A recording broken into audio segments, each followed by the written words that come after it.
Travelling into future. Hrithik Alhawat उन लोगों में से एक था जो ग्रेजुएट होने के बाद भी बेरोजगार था। उसके पास ना तो कोई जॉब थी और ना ही कोई बिजनेस। हमेशा की तरह वो आज भी अपने कंप्यूटर में गेम खेल रहा था, लेकिन तभी अचानक से उसके कंप्यूटर स्क्रीन पर एक नोटिफिकेशन पॉपअप हुई। क्या आप अपनी जिंदगी से थक चुके हैं? क्या आप सच में जीना चाहते हैं? ऋतिक थोड़ा सरप्राइज था। उसे पता था कि इस तरह के गेम्स लोगों को अपनी ओर अट्रैक्ट करने के लिए ऐसे ही एड्स पर निर्भर रहते थे। जिसने भी इस एड को बनाया होगा उसने बहुत सारी नॉवेल्स पढ़ी होंगी। ऋतिक उस एड को क्लोज करने वाला था, लेकिन तभी उसने देखा कि उस एड पर कोई भी रॉन्ग का ऑप्शन नहीं था। उस एड पर केवल येस का ऑप्शन ही था। ऋतिक को समझ नहीं आया कि वो उस एड को कैसे बंद करे, इसलिए उसने येस वाले ऑप्शन पर ही क्लिक कर दिया। उसके क्लिक करते ही अचानक से कंप्यूटर फ्लैश होने लगा। कहीं ये कोई वायरस तो नहीं था? ऋतिक थोड़ा हैरान था, लेकिन इससे पहले कि वो कुछ भी कर पाता कंप्यूटर एक तेज आवाज में ब्लास्ट हो गया। थोड़ी देर बाद जब ऋतिक ने अपनी आंखें खोली तो उसके आसपास का एनवायरनमेंट बदला हुआ था। ये कहाँ आ गया मैं? इतना कहते हुए ऋतिक ने अपने आसपास नजरें घुमाई। वो एक 4 लोगों का हॉस्टल रूम था। उस रूम में हाई टेक्नोलॉजी वाली चीजें मौजूद थी जो ऋतिक के समय में नहीं थी। टाइम ट्रैवल, यानी मैं फ्यूचर में आ गया। ऋतिक को समझ नहीं आ रहा था कि वो हंसे या रोए। वो अपने समय से काफी आगे आ गया था। तभी उसके दिमाग में एक जानकारी नजर आई। साल 2050 एलियंस का अचानक ने पृथ्वी पर हमला कर देना पृथ्वीवासियों के लिए एक विनाशकारी झटका था। ये युद्ध काफी सालों तक चलता रहा। फिर अंत में कई देशों ने मिलकर आपस में एक कम्युनिटी बनाई और परमाणु हथियारों की मदद से एलियंस का सफाया कर दिया। लेकिन एलियंस द्वारा पृथ्वी पर लाया गया कोड एक्स वायरस ने पूरी दुनिया को अपने चपेट में ले लिया था। जो इंसान इस वायरस के कांटेक्ट में आए वो जॉम्बीज में तब्दील हो गए और जो जानवर इसके कांटेक्ट में आए वो खतरनाक मॉन्स्टर्स में बदल गए। हालांकि कुछ लोग ऐसे भी थे जो जॉम्बी नहीं बने थे, इसके बजाय और उनकी बॉडी इवॉल्व हो गई थी और वो काफ़ी पावरफुल हो गए थे। लोगों के इन समूह को वॉरियर्स के नाम से जाना जाता था। पावरफुल वॉरियर्स दूसरे ग्रहों से मिले यूनिक मेटल से बने हथियारों की मदद से एक ऐसे मॉन्स्टर को मार सकते थे जो मिसाइल से भी नहीं मारा जा सकता था। ऋतिक का तो रोने का मन कर रहा था, लेकिन रोने के लिए उसकी आंखों में आंसू नहीं थे। जिस इंसान के शरीर में ऋतिक टेलीपोर्ट हुआ था वो अकेडमी का सबसे कमजोर इंसान था। उसके अंदर पावर और पोटेंशियल की कमी थी और वो आम इंसानों जितना भी अच्छा नहीं था। इसके अलावा उसके माता पिता मर चुके थे। अगर उसे उसके पिता की विरासत ना मिलती तो वो यहाँ पर भी नहीं पाता। ये तो एक कॉकरोच लगता है। तभी ऋतिक को जमीन पर एक काली चीज रेंगती हुई दिखाई दी। जब ऋतिक ने उसे ध्यान से देखा तो वो एक कॉकरोच था। वो कॉकरोच सामान्य से काफी बड़ा था, जिसे ऋतिक ने पहले कभी नहीं देखा था। ऋतिक तुरंत ही उसके ऊपर खड़ा हो गया और उसे कुचल दिया। म्यूटेंट कॉकरोच मारा गया। आपको एक पोटेंशियल पॉइंट हासिल हुआ है। कंग्रेचुलेशन मास्टर, आपने लेवल 1 हासिल किया है और आपको एक पोटेंशियल पॉइंट हासिल हुआ है। क्या कोई है क्या यहाँ पर? आवाज सुनकर ऋतिक थोड़ा हैरान हो गया। फिर उसने अपने आसपास नजरें घुमाई, लेकिन उसके आसपास कोई नहीं था। 1 मिनट, ये आवाज तो ऐसी लग रही है मानो मेरे सर में से आई हो। तभी अचानक से ऋतिक की आंखों के सामने अंधेरा छा गया। ऐसा लग रहा था मानो वो अपने दिमाग के अंदर चला गया हो। नाम Hrithik Alhawat. Level 1, potential point 0। अगले लेवल में जाने के लिए potential points 100, strength 35, physique 33, speed 32, skill super eye skill, anger points 0 out of 100, overall combat strength 250। ये तो एक सिस्टम है। ऋतिक काफी ज्यादा सरप्राइज था। फिर उसका चेहरे पर एक बड़ी सी स्माइल आ गई। ऋतिक को भरोसा था कि अगर उसे सिस्टम नहीं मिला होता तो वो जरूर इस समय में मार दिया जाता। ऋतिक ने अभी अभी लेवल 1 हासिल किया था और साथ में एक पोटेंशियल पॉइंट। ऋतिक बिना किसी हिचकिचाहट के अपने पोटेंशियल पॉइंट को अपनी स्ट्रेंथ में ऐड कर दिया। तभी ऋतिक को अपनी बॉडी में एक एनर्जी बहती हुई महसूस हुई, लेकिन ये उतनी नहीं थी जितनी की होनी चाहिए थी।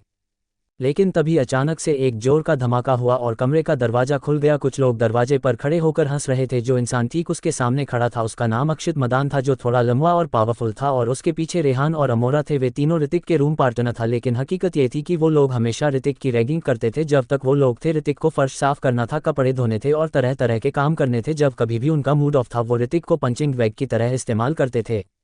जल्दी करो ऋतिक, मेरे जूते पर लगी मिट्टी साफ करो। अक्षित कमरे में एंटर हुआ, फिर पानी का एक घूंट पिया और ऋतिक से कहा, क्या अगर तुम नहीं आते हो तो तुम्हारे पापा वहां आएंगे और तुम्हारी ऐसी हालत करेंगे कि तुम मुंह दिखाने लायक नहीं रह जाओगे।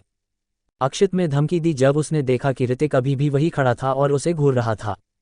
नॉनसेंस, ऋतिक ने अक्षित से कहा। वो अब पहले वाला ऋतिक नहीं था जो काफी कमजोर था। जब अक्षित और बाकी सब ने ऋतिक की बात सुनी तो वो काफी सरप्राइज हो गए। ऋतिक हमेशा उनकी बात मानता था, लेकिन आज उसके मिजाज थोड़े बदले हुए लग रहे थे। क्या तुम अपनी मौत को बुला रहे हो? अक्षित ने आगे आकर ऋतिक के पेट पर एक लात मारी। उसकी स्पीड काफी तेज थी, जिससे ऋतिक को उसके वार से बचना का मौका नहीं मिला और वो उड़ता हुआ दूर दीवार से जा टकराया। ऋतिक खड़ा हुआ और अपनी सुपर आई स्किल कास्ट थी। नाम Akshit Madan. Level beginner warrior. Strength 55, physique 45, speed 47, overall combat strength 480। Super eye skill एक ऐसी स्किल थी जिससे लोगों के लेवल पता लगाया जा सकता था। अक्षित की ओवरऑल स्ट्रेंथ उससे 200 पॉइंट्स ज़्यादा थी और ऋतिक उससे मुकाबला करने की बराबरी पर नहीं था। तुम्हारी हिम्मत कैसे हुई मुझसे इस अंदाज में बात करने की? अक्षित आगे बढ़ा और ऋतिक को किक मारने लगा। ये कितना बेशरम है। रेहान और अमोरा भी आगे आए और ऋतिक को मारने लगे। वे एकेडमी के सबसे लो रैंक के वॉरियर्स थे और अपने आप को पावरफुल दिखाने के लिए वो अपने से कमज़ोर लोगों से फाइट करते थे। ऋतिक को काफ़ी गुस्सा आ रहा था। उसकी पावर स्क्रीन पर एंगर पॉइंट्स की गिनती तेजी से बढ़ रही थी। डिंग एंगर पॉइंट मीटर इस फूल, क्या आप पावर अप स्ट्राइक का उपयोग करना चाहते हैं? ये सुनकर थोड़ा सरप्राइज हुआ, फिर उसके चेहरे पर एक स्माइल आ गई। ये ऋतिक ने मन ही मन कहा, क्या तुम अभी भी मुझसे सॉरी नहीं बोलोगे? अक्षित ने देखा कि ऋतिक अभी भी चुप था और इसलिए वो ऋतिक के उस पार्ट पर वार करना चाहता था जिसके बाद ऋतिक की कभी कोई संतान नहीं होती। लेकिन इससे पहले कि अक्षित कोई भी वार कर पाता, ऋतिक उठा और उसके सीने पर एक अपने हाथों से वार किया। तभी एक जोर की आवाज़ हुई और अक्षित किसी टूटी हुई पतंग की तरह दीवान से जा टकराया। अक्षित की आंखें हैरानी बड़ी हो गई और वो वहीं पर ही बेहोश हो गया। तुम रेहान और अमोरा ये देखा तो उनकी आंखें फटी की फटी रह गई और उनका शरीर बुरी तरह कांपने लगा। उन्हें अंदाजा नहीं था कि ऋतिक इतना पावरफुल हो सकता था कि अक्षित को एक ही बार बेहोश कर दिया। आखिर एक बिगिनर वॉरियर था और वे दोनों उससे काफ़ी कमज़ोर थे। अगर एक बार में उसकी ऐसी हालत हो गई तो उनका ये सोचकर ही वे दोनों डर से कांप रहे थे। हमारे पास मत आना, रेहान ने डरते हुए ऋतिक से कहा। भाड़ में जाओ, ऋतिक चिल्लाया और उसकी बात सुनकर रेहान और अमोरा दोनों अक्षित को उठाकर वहां से भाग गए। ऋतिक को अपनी बॉडी में काफ़ी दर्द महसूस हो रहा था। अगर उसके पास पावर अप स्ट्राइक नहीं होती तो वो उन लोगों द्वारा बुरी तरह पिटा जाता। मुझे अपनी पावर को बढ़ाना होगा। तभी ऋतिक के दिमाग में एक आइडिया आया। एक कॉकरोच को मारने पर उसे एक पोटेंशियल पॉइंट हासिल हुआ था। अगर उसे अपना लेवल बढ़ाना था तो उसे 100 कॉकरोचों को जान से मारना होगा। ऋतिक अभी ये सोच ही रहा था कि तभी उसके सामने एक पावर स्क्रीन फ्लैश हुई। डिंगा, आपने पावर अप स्ट्राइक का यूज़ किया है, आपको लकी ड्रॉ जीतने का मौका मिला है। ऋतिक ने अपने सिस्टम फ्रेम में आ रहे एक लोगो पर क्लिक किया। क्लिक करते ही उसके सामने एक व्हील स्पिन आ गया। व्हील स्पिन को 10 स्लॉट्स में डिवाइड किया गया था और हर स्लॉट्स में चमकदार चीज़ें रखी हुई थी। 3 स्लॉट्स में सभी प्रकार की स्वॉर्ड और भाले की तकनीकें रखी हुई थी। 3 स्लॉट्स में यूनियन कॉइन्स थे। अंतिम 3 स्लॉट में पावरफुल पिल्स रखी हुई थी और सबसे लास्ट के स्लॉट से एक सुनहरी रोशनी आ रही थी। उस स्लॉट के अंदर एक ग्रैंड प्राइज रखा हुआ था। ऋतिक की आंखें में एक चमक आ गई थी। उसे उन स्वॉर्ड्स और भालों की तकनीकों की ज़रूरत नहीं थी क्योंकि जो लोग उन्हें सीखना चाहते हैं उन्हें हाई लेवल की ज़रूरत होती है। यूनियन सिक्के एक करेंसी थी जो फ्यूचर में यूज़ होती थी, लेकिन ऋतिक को इस समय उन पिल्स की ज़रूरत थी जो उसे उसका लेवल बढ़ाने में मदद कर सकती थी। ऋतिक ने तुरंत उस व्हील स्पिन को स्टार्ट किया। स्टार्ट होते ही वो व्हील स्पिन तेज स्पीड में घूमने लग गया। ऋतिक अपनी सांसें थामे हुआ था और मन ही मन प्रार्थना कर रहा था कि उसे पावरफुल पिल्स ही मिले। नीडल अब पिल्स के ऊपर पहुंच गई थी और कभी भी रुकने वाली थी। स्टॉप हो जा, स्टॉप हो जा, स्टॉप हो जा। ऋतिक का चेहरा लाल हो गया था और वो काफ़ी एक्साइटेड लग रहा था, लेकिन तभी वो नीडल धीरे होते हुए एक स्लॉट पर आकर रुक गई। कंग्रेचुलेशन मास्टर, आपको 10,000 यूनियन कॉइन हासिल हुए हैं। तभी ऋतिक के सामने एक कार्ड आया जिसमें 10,000 यूनियन कॉइन्स थे। फ्यूचर में चीज़ों की कीमत वही थी जो ऋतिक के समय में हुआ करती थी। यूनियन कॉइन्स एक करेंसी थी जो फ्यूचर में यूज़ की जाती थी। लेकिन ऋतिक अभी पूरी तरह से घायल था और इलाज के लिए एकेडमी डॉक्टर के पास जाने के लिए इन यूनियन सिक्कों का उपयोग कर सकता था। लॉरेंस एकेडमी की मेडिकल लैब एक हाई टेक्नोलॉजी लैब थी जिसके अंदर कई सारे केबिन बने हुए थे। जब कोई इंसान उन केबिन के अंदर जाता तो उसे लिक्विड से भर दिया जाता। वो लिक्विड एक इंसान की चोटों को पूरी तरह से ठीक कर देता था और साथ ही उन्हें एक नई एनर्जी देता था। ऋतिक उस बिल्डिंग के ऊपर देखता है जहां पर लॉरेंस मेडिकल लैब लिखा हुआ था। उसके बाद वो उसके अंदर चला गया। जब ऋतिक ने उसके अंदर एंटर किया तो नोटिस किया कि वो लैब सफ़ेद लाइटों से जगमगा रही थी।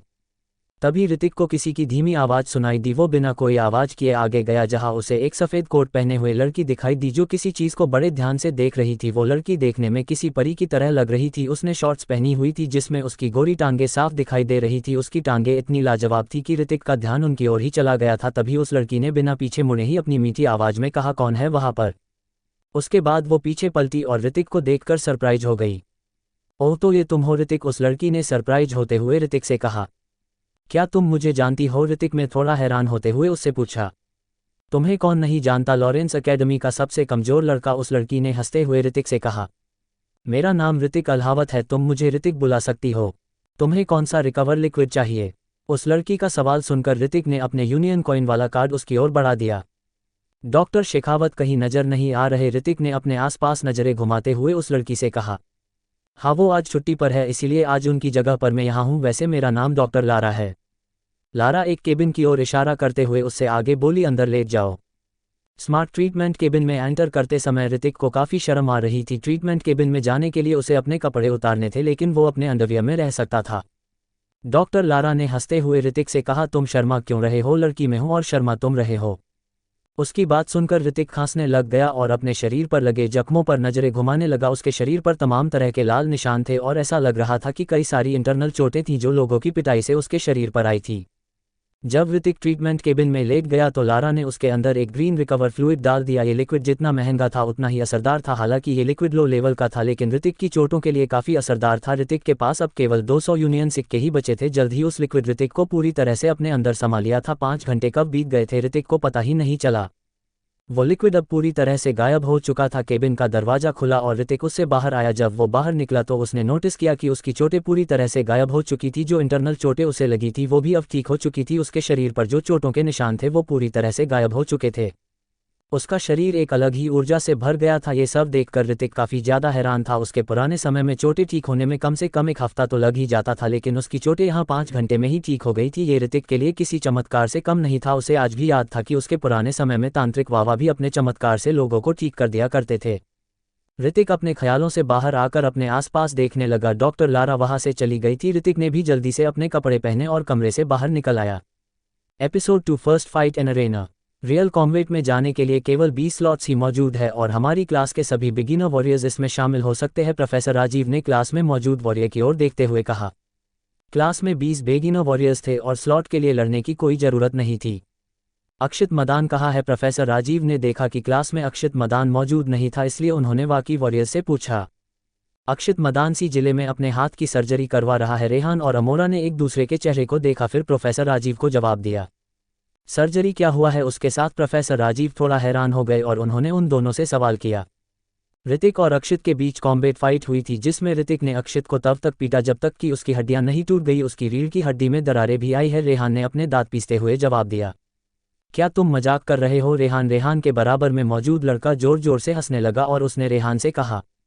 बाकी लोग भी हंसने लगे। ऋतिक अकादमी में सबसे लो लेवल का वॉरियर था और हर कोई उससे ज़्यादा पावरफुल था। कोई इतना बेकार वॉरियर अक्षित मदान को इतनी बुरी तरह से कैसे पीट सकता है, इस पर किसी को भी यकीन नहीं हो रहा था।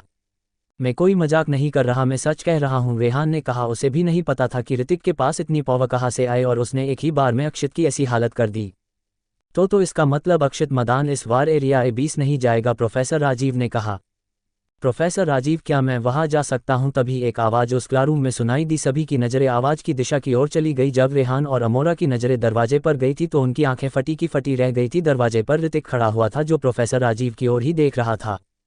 तभी एक वॉरियर ऋतिक का मजाक बनाते हुए बोला, बच्चे, एरिया A20 काफ़ी ज़्यादा खतरनाक है। वहाँ लो और हाई दोनों रैंक्स के ज़ॉम्बीज मौजूद है। तुम अभी बिगिनर मार्शल आर्टिस्ट भी नहीं बने हो, तुम्हारा वहाँ जाना तुम्हारी जान को खतरे में डाल सकता है।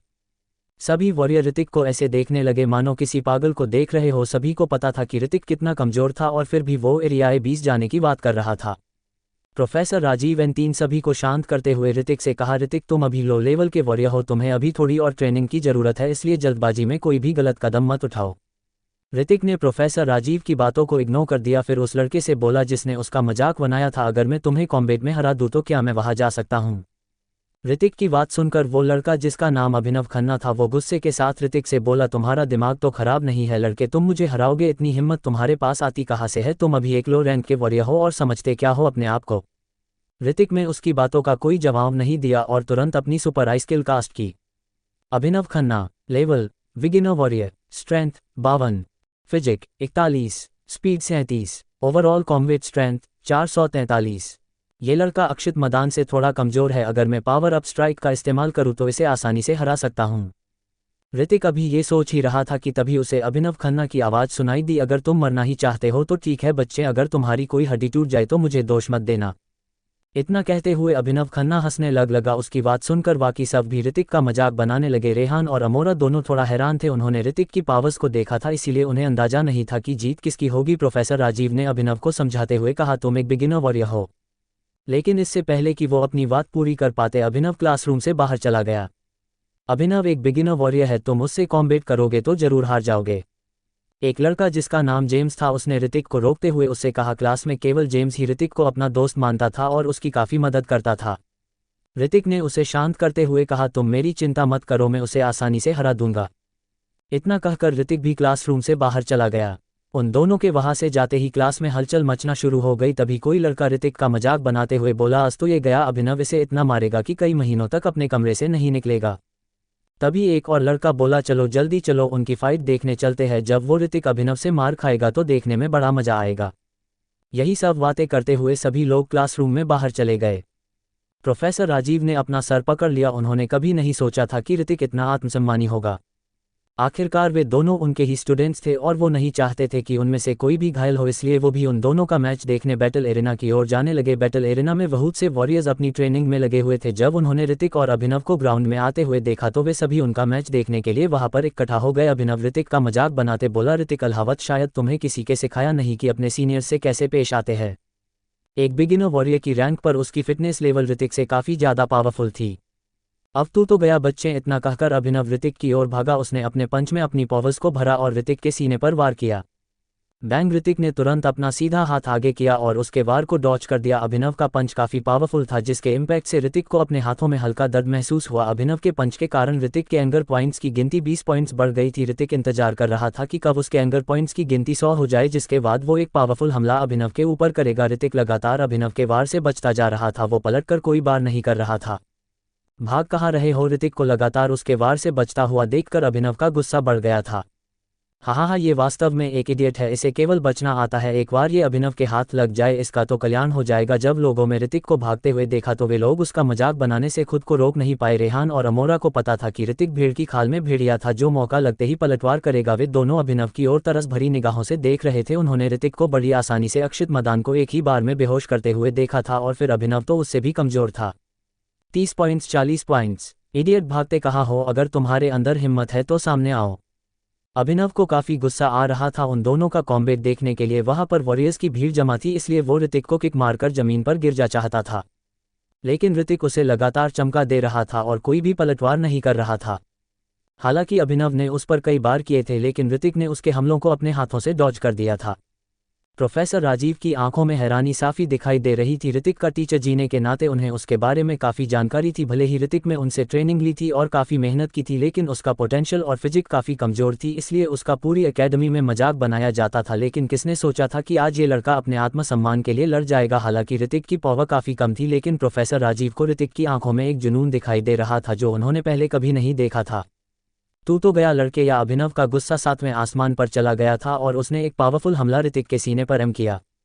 ये तो अभिनव का सबसे पावरफुल हमला है। ये ऋतिक तो गया! अब सभी दर्शकों को अंदाजा हो गया था कि ऋतिक अभिनव ने वार से नहीं बच पाएगा और जमीन पर गिर जाएगा। एंगर मीटर इस फूल, क्या आप पावर अप स्ट्राइक का उपयोग करना चाहते हैं? ये इस अभिनव का वार ऋतिक को लग पाता इससे पहले ही ऋतिक की पावर स्क्रीन से एक आवाज आई। ऋतिक के चेहरे पर बेरहमी भरी स्माइल आ गई और उसने एक पावरफुल पंच अभिनव की ओर फायर किया। ये बेवकूफ़ मौत को दावत दे रहा है। ये देखकर कि ऋतिक अभिनव के वार से बचने के बजाय उल्टा उस पर ही वार कर रहा था, कई लोग ऋतिक को मारा हुआ समझने लग गए थे। Oh my God! एक लड़की जोर से चिल्लाई और उसने तुरंत अपनी आंखें बंद कर ली। सभी को पता था कि अभिनव खन्ना एक बिगिनर वॉरियर था और उसका वो पंच ऋतिक की हड्डियां तोड़ने के लिए काफ़ी था। एक धमाका हुआ और किसी की दर्दनाक चीख पूरे एरिना में गूंज गई। जिस पल दोनों पंच आपस में टकराए थे, अभिनव का हाथ पीछे मुड़ गया था और उसकी कई सारी हड्डियां टूट गई थी। पूरे एरिना में सन्नाटा छा गया था। सभी बस आंखें फाड़े ऋतिक की ओर ही देख रहे थे। किसी को भी अपनी आंखों पर यकीन नहीं हो रहा था। जो कुछ भी उन्होंने देखा था वो काफ़ी अजीब था। जो लड़का अकेडमी के सबसे निचली रैंक पर था, उसने एक ही पंच में किसी बिगिनर वॉरियर को अरेना से बाहर फेंक दिया था। इम्पॉसिबल! अभिनव आने हाथ का दर्द भूल गया था और वो ऋतिक को हैरानी भरी निगाहों से देख रहा था। जल्दी से उसे हॉस्पिटल ले जाओ। हालांकि प्रोफेसर राजीव थोड़ा हैरान थे, लेकिन तभी उन्हें अपने टीचर जीने का फर्ज याद आया। अब से किसी ने भी मेरा मजाक बनाने की कोशिश की तो उसका अंजाम भी यही होगा। ऋतिक खड़ा हुआ और दहाड़ते हुए सभी वॉरियर्स से बोला, सो स्वीट! कितना स्मार्ट बंदा है। कुछ लड़कियों को लगा कि मानो उनका दिल तेजी से धड़क रहा था जब ऋतिक का वो मूव देखा था। ऋतिक पहले से ही काफ़ी हैंडसम था और पढ़ाई में भी काफ़ी अच्छा था, लेकिन उसका कमज़ोर शरीर होने के कारण उसे मार्शल आर्टिस्ट बनने का मौका नहीं मिला था। इसके अलावा हर कोई उसका मजाक बनाता था। लीन आज ऐसा लग रहा था मानो उसका पुनर्जन्म हुआ हो। कई लड़कियां जब ऋतिक की ओर देखती तो उनके दिलों में अजीब से एहसास बहने लग जाते। प्रोफेसर राजीव, क्या मैं अब एरिया A20 जाने के योग्य हूँ? ऋतिक पास में आया और प्रोफेसर राजीव से पूछा। हालांकि एरिया A20 में जॉम्बीज और मॉन्स्टर्स मौजूद थे, लेकिन अगर वो वहां जाता है तो वह उन मॉन्स्टर्स को मार सकता था और कई सारे पोटेंशियल पॉइंट हासिल कर सकता था। उसके पास एक सिस्टम था जिसकी मदद से वो आसानी से उन जॉम्बीज से भी निपट सकता था। हाँ, तुम जा सकते हो। प्रोफेसर राजीव ने उसका कंधा थपथपाया और काफ़ी सोचने के बाद उसे जवाब दिया। प्रोफेसर राजीव को एहसास हुआ कि वो ऋतिक की पावर्स को देख नहीं पा रहे थे। ऋतिक की पावर्स एक रियल मार्शल आर्टिस्ट तक पहुंच गई थी, लेकिन ऋतिक एक ऐसा इंसान था जो अभी तक entry grade martial artist level तक भी नहीं पहुंच पाया था। क्या ये कोई पावरफुल पंच तकनीक का इस्तेमाल कर रहा है जिसमें एक पल में ही उसकी पावर्स को बढ़ा दिया? इम्पॉसिबल, ये हो ही नहीं सकता। अभी इसका शरीर इतना पावरफुल नहीं है कि वो ऐसी तकनीकों को झेल सके। प्रोफेसर राजीव ने मन ही मन सोचा और फिर वहां से चले गए। ऋतिक के हाथों अभिनव को हराए जाने की खबर जंगल में लगी आज की आर पूरी एकेडमी में फैल गई थी। हालांकि अभिनव खन्ना केवल एक बिगिनर वॉरियर था, लेकिन उसमें कोई कमी नहीं थी और वो एकेडमी का कोई लो लेवल का वॉरियर नहीं था। लेकिन हैरानी वाली बात यह थी कि ऋतिक एक लो लेवल का वॉरियर था, लेकिन फिर भी उसने अभिनव खन्ना को आसानी से हरा दिया। लोगों ने थोड़ी और जांच पड़ताल की तो उन्हें पता चला कि ऋतिक ने अक्षित मदान को केवल एक ही बार में बेहोश कर दिया था। रेहान और अमोरा की हिम्मत नहीं हो रही थी वापस से अपने रूम में जाने की। उन्हें डर था कि ऋतिक उनका भी वही हाल ना कर दे जो उसने अक्षित और अभिनव का किया था। ऋतिक ने अपने कमरे में आकर थोड़ी दवाई खाई। हालांकि वो पूरे बैटल में अभिनव के हमलों से बचे जा रहा था, लेकिन फिर भी कुछ घाव तो उसके शरीर पर भी आए थे। Episode 3 area A20। Area A20 north east में लोकेटेड एक शहर था जिसमें वायरस फैल चुका था।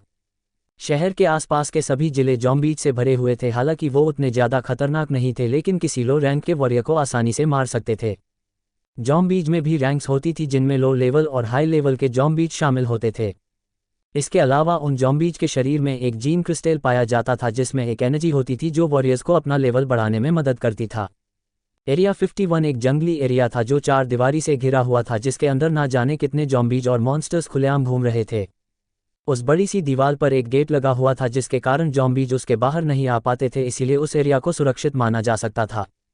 आसपास की बिल्डिंग्स पूरी तरह से ढह चुकी थी और उन पर पेड़ पौधे उगने लग गए थे। मॉन्स्टर्स के सर में एक एनर्जी क्रिस्टल पाया जाता था जिनमें काफ़ी एनर्जी जमा होती थी। एनर्जी क्रिस्टल का यूज़ मार्शल आर्टिस्ट अपनी ट्रेनिंग के लिए इस्तेमाल करते थे। ऋतिक और उसके साथ मॉर्निंग में ही वहां पहुंच गए थे। मेट्रो की स्पीड काफ़ी तेज थी जिस कारण ऋतिक को एहसास हुआ कि ऋतिक वो किसी रॉकेट में मौजूद हो। मुझे थोड़ा डर लग रहा है, कहते समय जेम्स ने एक आर्मर पहना हुआ था और उसके हाथ में एक स्वॉर्ड थी। डरो मत, वो केवल लो लेवल के ज़ॉम्बीज है, हम उन्हें आसानी से हैंडल कर सकते हैं, ऋतिक जेम्स को तसल्ली देते हुए कहा। हालांकि ऋतिक ने ये कह तो दिया था, लेकिन वो भी अंदर से थोड़ा सहमा हुआ था। वो पहली बार किसी ज़ॉम्बीज का सामना करने जा रहा था। तभी उन्हें लॉरेंस एकेडमी के टीचर प्रोफेसर राजीव की आवाज़ सुनाई दी। उनकी आवाज़ सुनकर सभी वॉरियर्स शांत हो गए और उनकी ओर देखने लगे। प्रोफेसर राजीव अपनी तेज आवाज़ में सभी स्टूडेंट्स से बोले, आप लोग काफ़ी लंबे समय से एकेडमी में ट्रेनिंग कर रहे हैं। आपकी ताकत शुरुआती वॉरियर्स के लेवल तक पहुंच गई है और आपके पास आपकी तकनीकें भी है।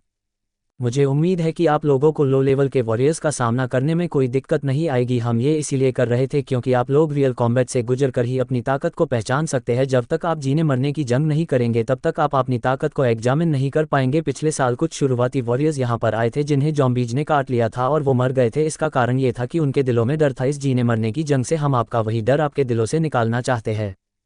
प्रोफेसर राजीव की बातें सुनकर वहां खड़े सभी वॉरियर्स के चेहरे पर एक मायूसी आ जाती है। कुछ वॉरियर्स तो ऐसे भी थे जिनके चेहरे पर घबराहट नजर आ रही थी। हम टोटल 20 लोग हैं, इसीलिए आप लोग 4-4 का ग्रुप बना लीजिए। प्रोफेसर राजीव की बात सुनकर वहां खड़े 20 लोग अपने अपने पार्टनर्स को चुनने लग जाते हैं। वही ऋतिक की टीम में जेम्स और बाकी 2 लड़के शामिल थे जो लॉरेंस एकेडमी के ही स्टूडेंट्स थे। वे दोनों ऋतिक की टीम में आकर नाखुश लग रहे थे। उनमें से एक लड़का ऋतिक का मजाक बनाते हुए उससे बोला, तुम तो वही होना जो लॉरेंस एकेडमी का सबसे लो लेवल का वॉरियर है। लड़के, तुम जरा सतर्क रहना और हमारे लिए बोझ तो बिल्कुल मत बनना, समझे। ऋतिक उससे कोई बहस नहीं करना चाहता था, इसीलिए वो उसकी बात का कोई जवाब नहीं देता। वही ऋतिक को खामोश खड़ा देखकर उस लड़के को गुस्सा आ गया था, लेकिन इससे पहले कि वो कुछ और कहता उसे प्रोफेसर राजीव की आवाज़ सुनाई देती है। सभी लोग ध्यान से मेरी बात सुनिए, याद रहे कोई भी ज़्यादा अंदर तक ना जाए। अंदर जाने पर हाई रैंक्स के ज़ॉम्बीज घूमते हैं जो पल भर में आपको जान से मार सकते हैं। प्रोफेसर राजीव 3rd रैंक के मार्शल आर्टिस्ट थे जो हाई रैंक के मोनोटर्स का सामना कर सकते थे, लेकिन इसमें भी उन्हें काफ़ी मेहनत की ज़रूरत पड़ती। लॉरेंस एकेडमी के स्टूडेंट्स ने एक तरह की ड्रेस पहनी हुई थी जो हम लोग कॉम्बैट के लिए इस्तेमाल करते थे। उनके शरीर पर उनकी स्वॉर्ड्स टंगी हुई थी जो देखने में काफ़ी खतरनाक लग रही थी। हालांकि उनकी ड्रेस थोड़ी सॉफ्ट थी, लेकिन वो किसी भी बार से बचने में काफ़ी फ़ायदेमंद साबित होने वाली थी। उनकी स्वॉर्ड यूनिक मेटल से मिलाकर बनाई गई थी जिसकी धार ऋतिक की तलवार से काफ़ी ज़्यादा थी। वही ऋतिक ने केवल अपनी फॉर्मल ड्रेस पहनी हुई थी जिसमें उसने ब्लैक शर्ट और ब्लैक जीन्स ही पहनी हुई थी। सब तैयार है, अब जाओ और उन ज़ॉम्बीज से उनके जीन क्रिस्टल्स को लाना मत भूलना। इतना कहकर प्रोफेसर राजीव ने उस 4 दीवारी का दरवाजा खोल दिया। जब सभी लोग उसके अंदर गए तो उन्हें अपने सामने एक अंतहीन जंगल दिखाई दिया। ऐसा लग रहा था मानो अंदर कई सारे स्ट्रक्चर्स छुपे हुए हो। ऋतिक को ये देखकर थोड़ा झटका लगा। उसने देखा कि जो शहर काफ़ी फेमस हुआ करता था आज वो एक जंगल में तब्दील हो गया था। जब सभी लोग उसके अंदर गए तो वो अपनी टीम के साथ अलग दिशाओं में चले गए। सावधान रहो बच्चे, अगर कोई ज़ॉम्बी तुम्हें मार देता है तो इसका जिम्मेदार तुम खुद होंगे। महर चंदेला ने ऋतिक के पास आकर उससे कहा। ऋतिक एक स्माइल के साथ उसका जवाब दीजिए है, अच्छा होगा कि तुम अपना ख्याल रखो। इतना कहकर वो अपने आसपास देखने लगा, उसे महर की बातों की कोई परवाह नहीं थी। महर चंदेला को पता था कि ऋतिक की ताकत वहां आए 20 लोगों में से सबसे कम है।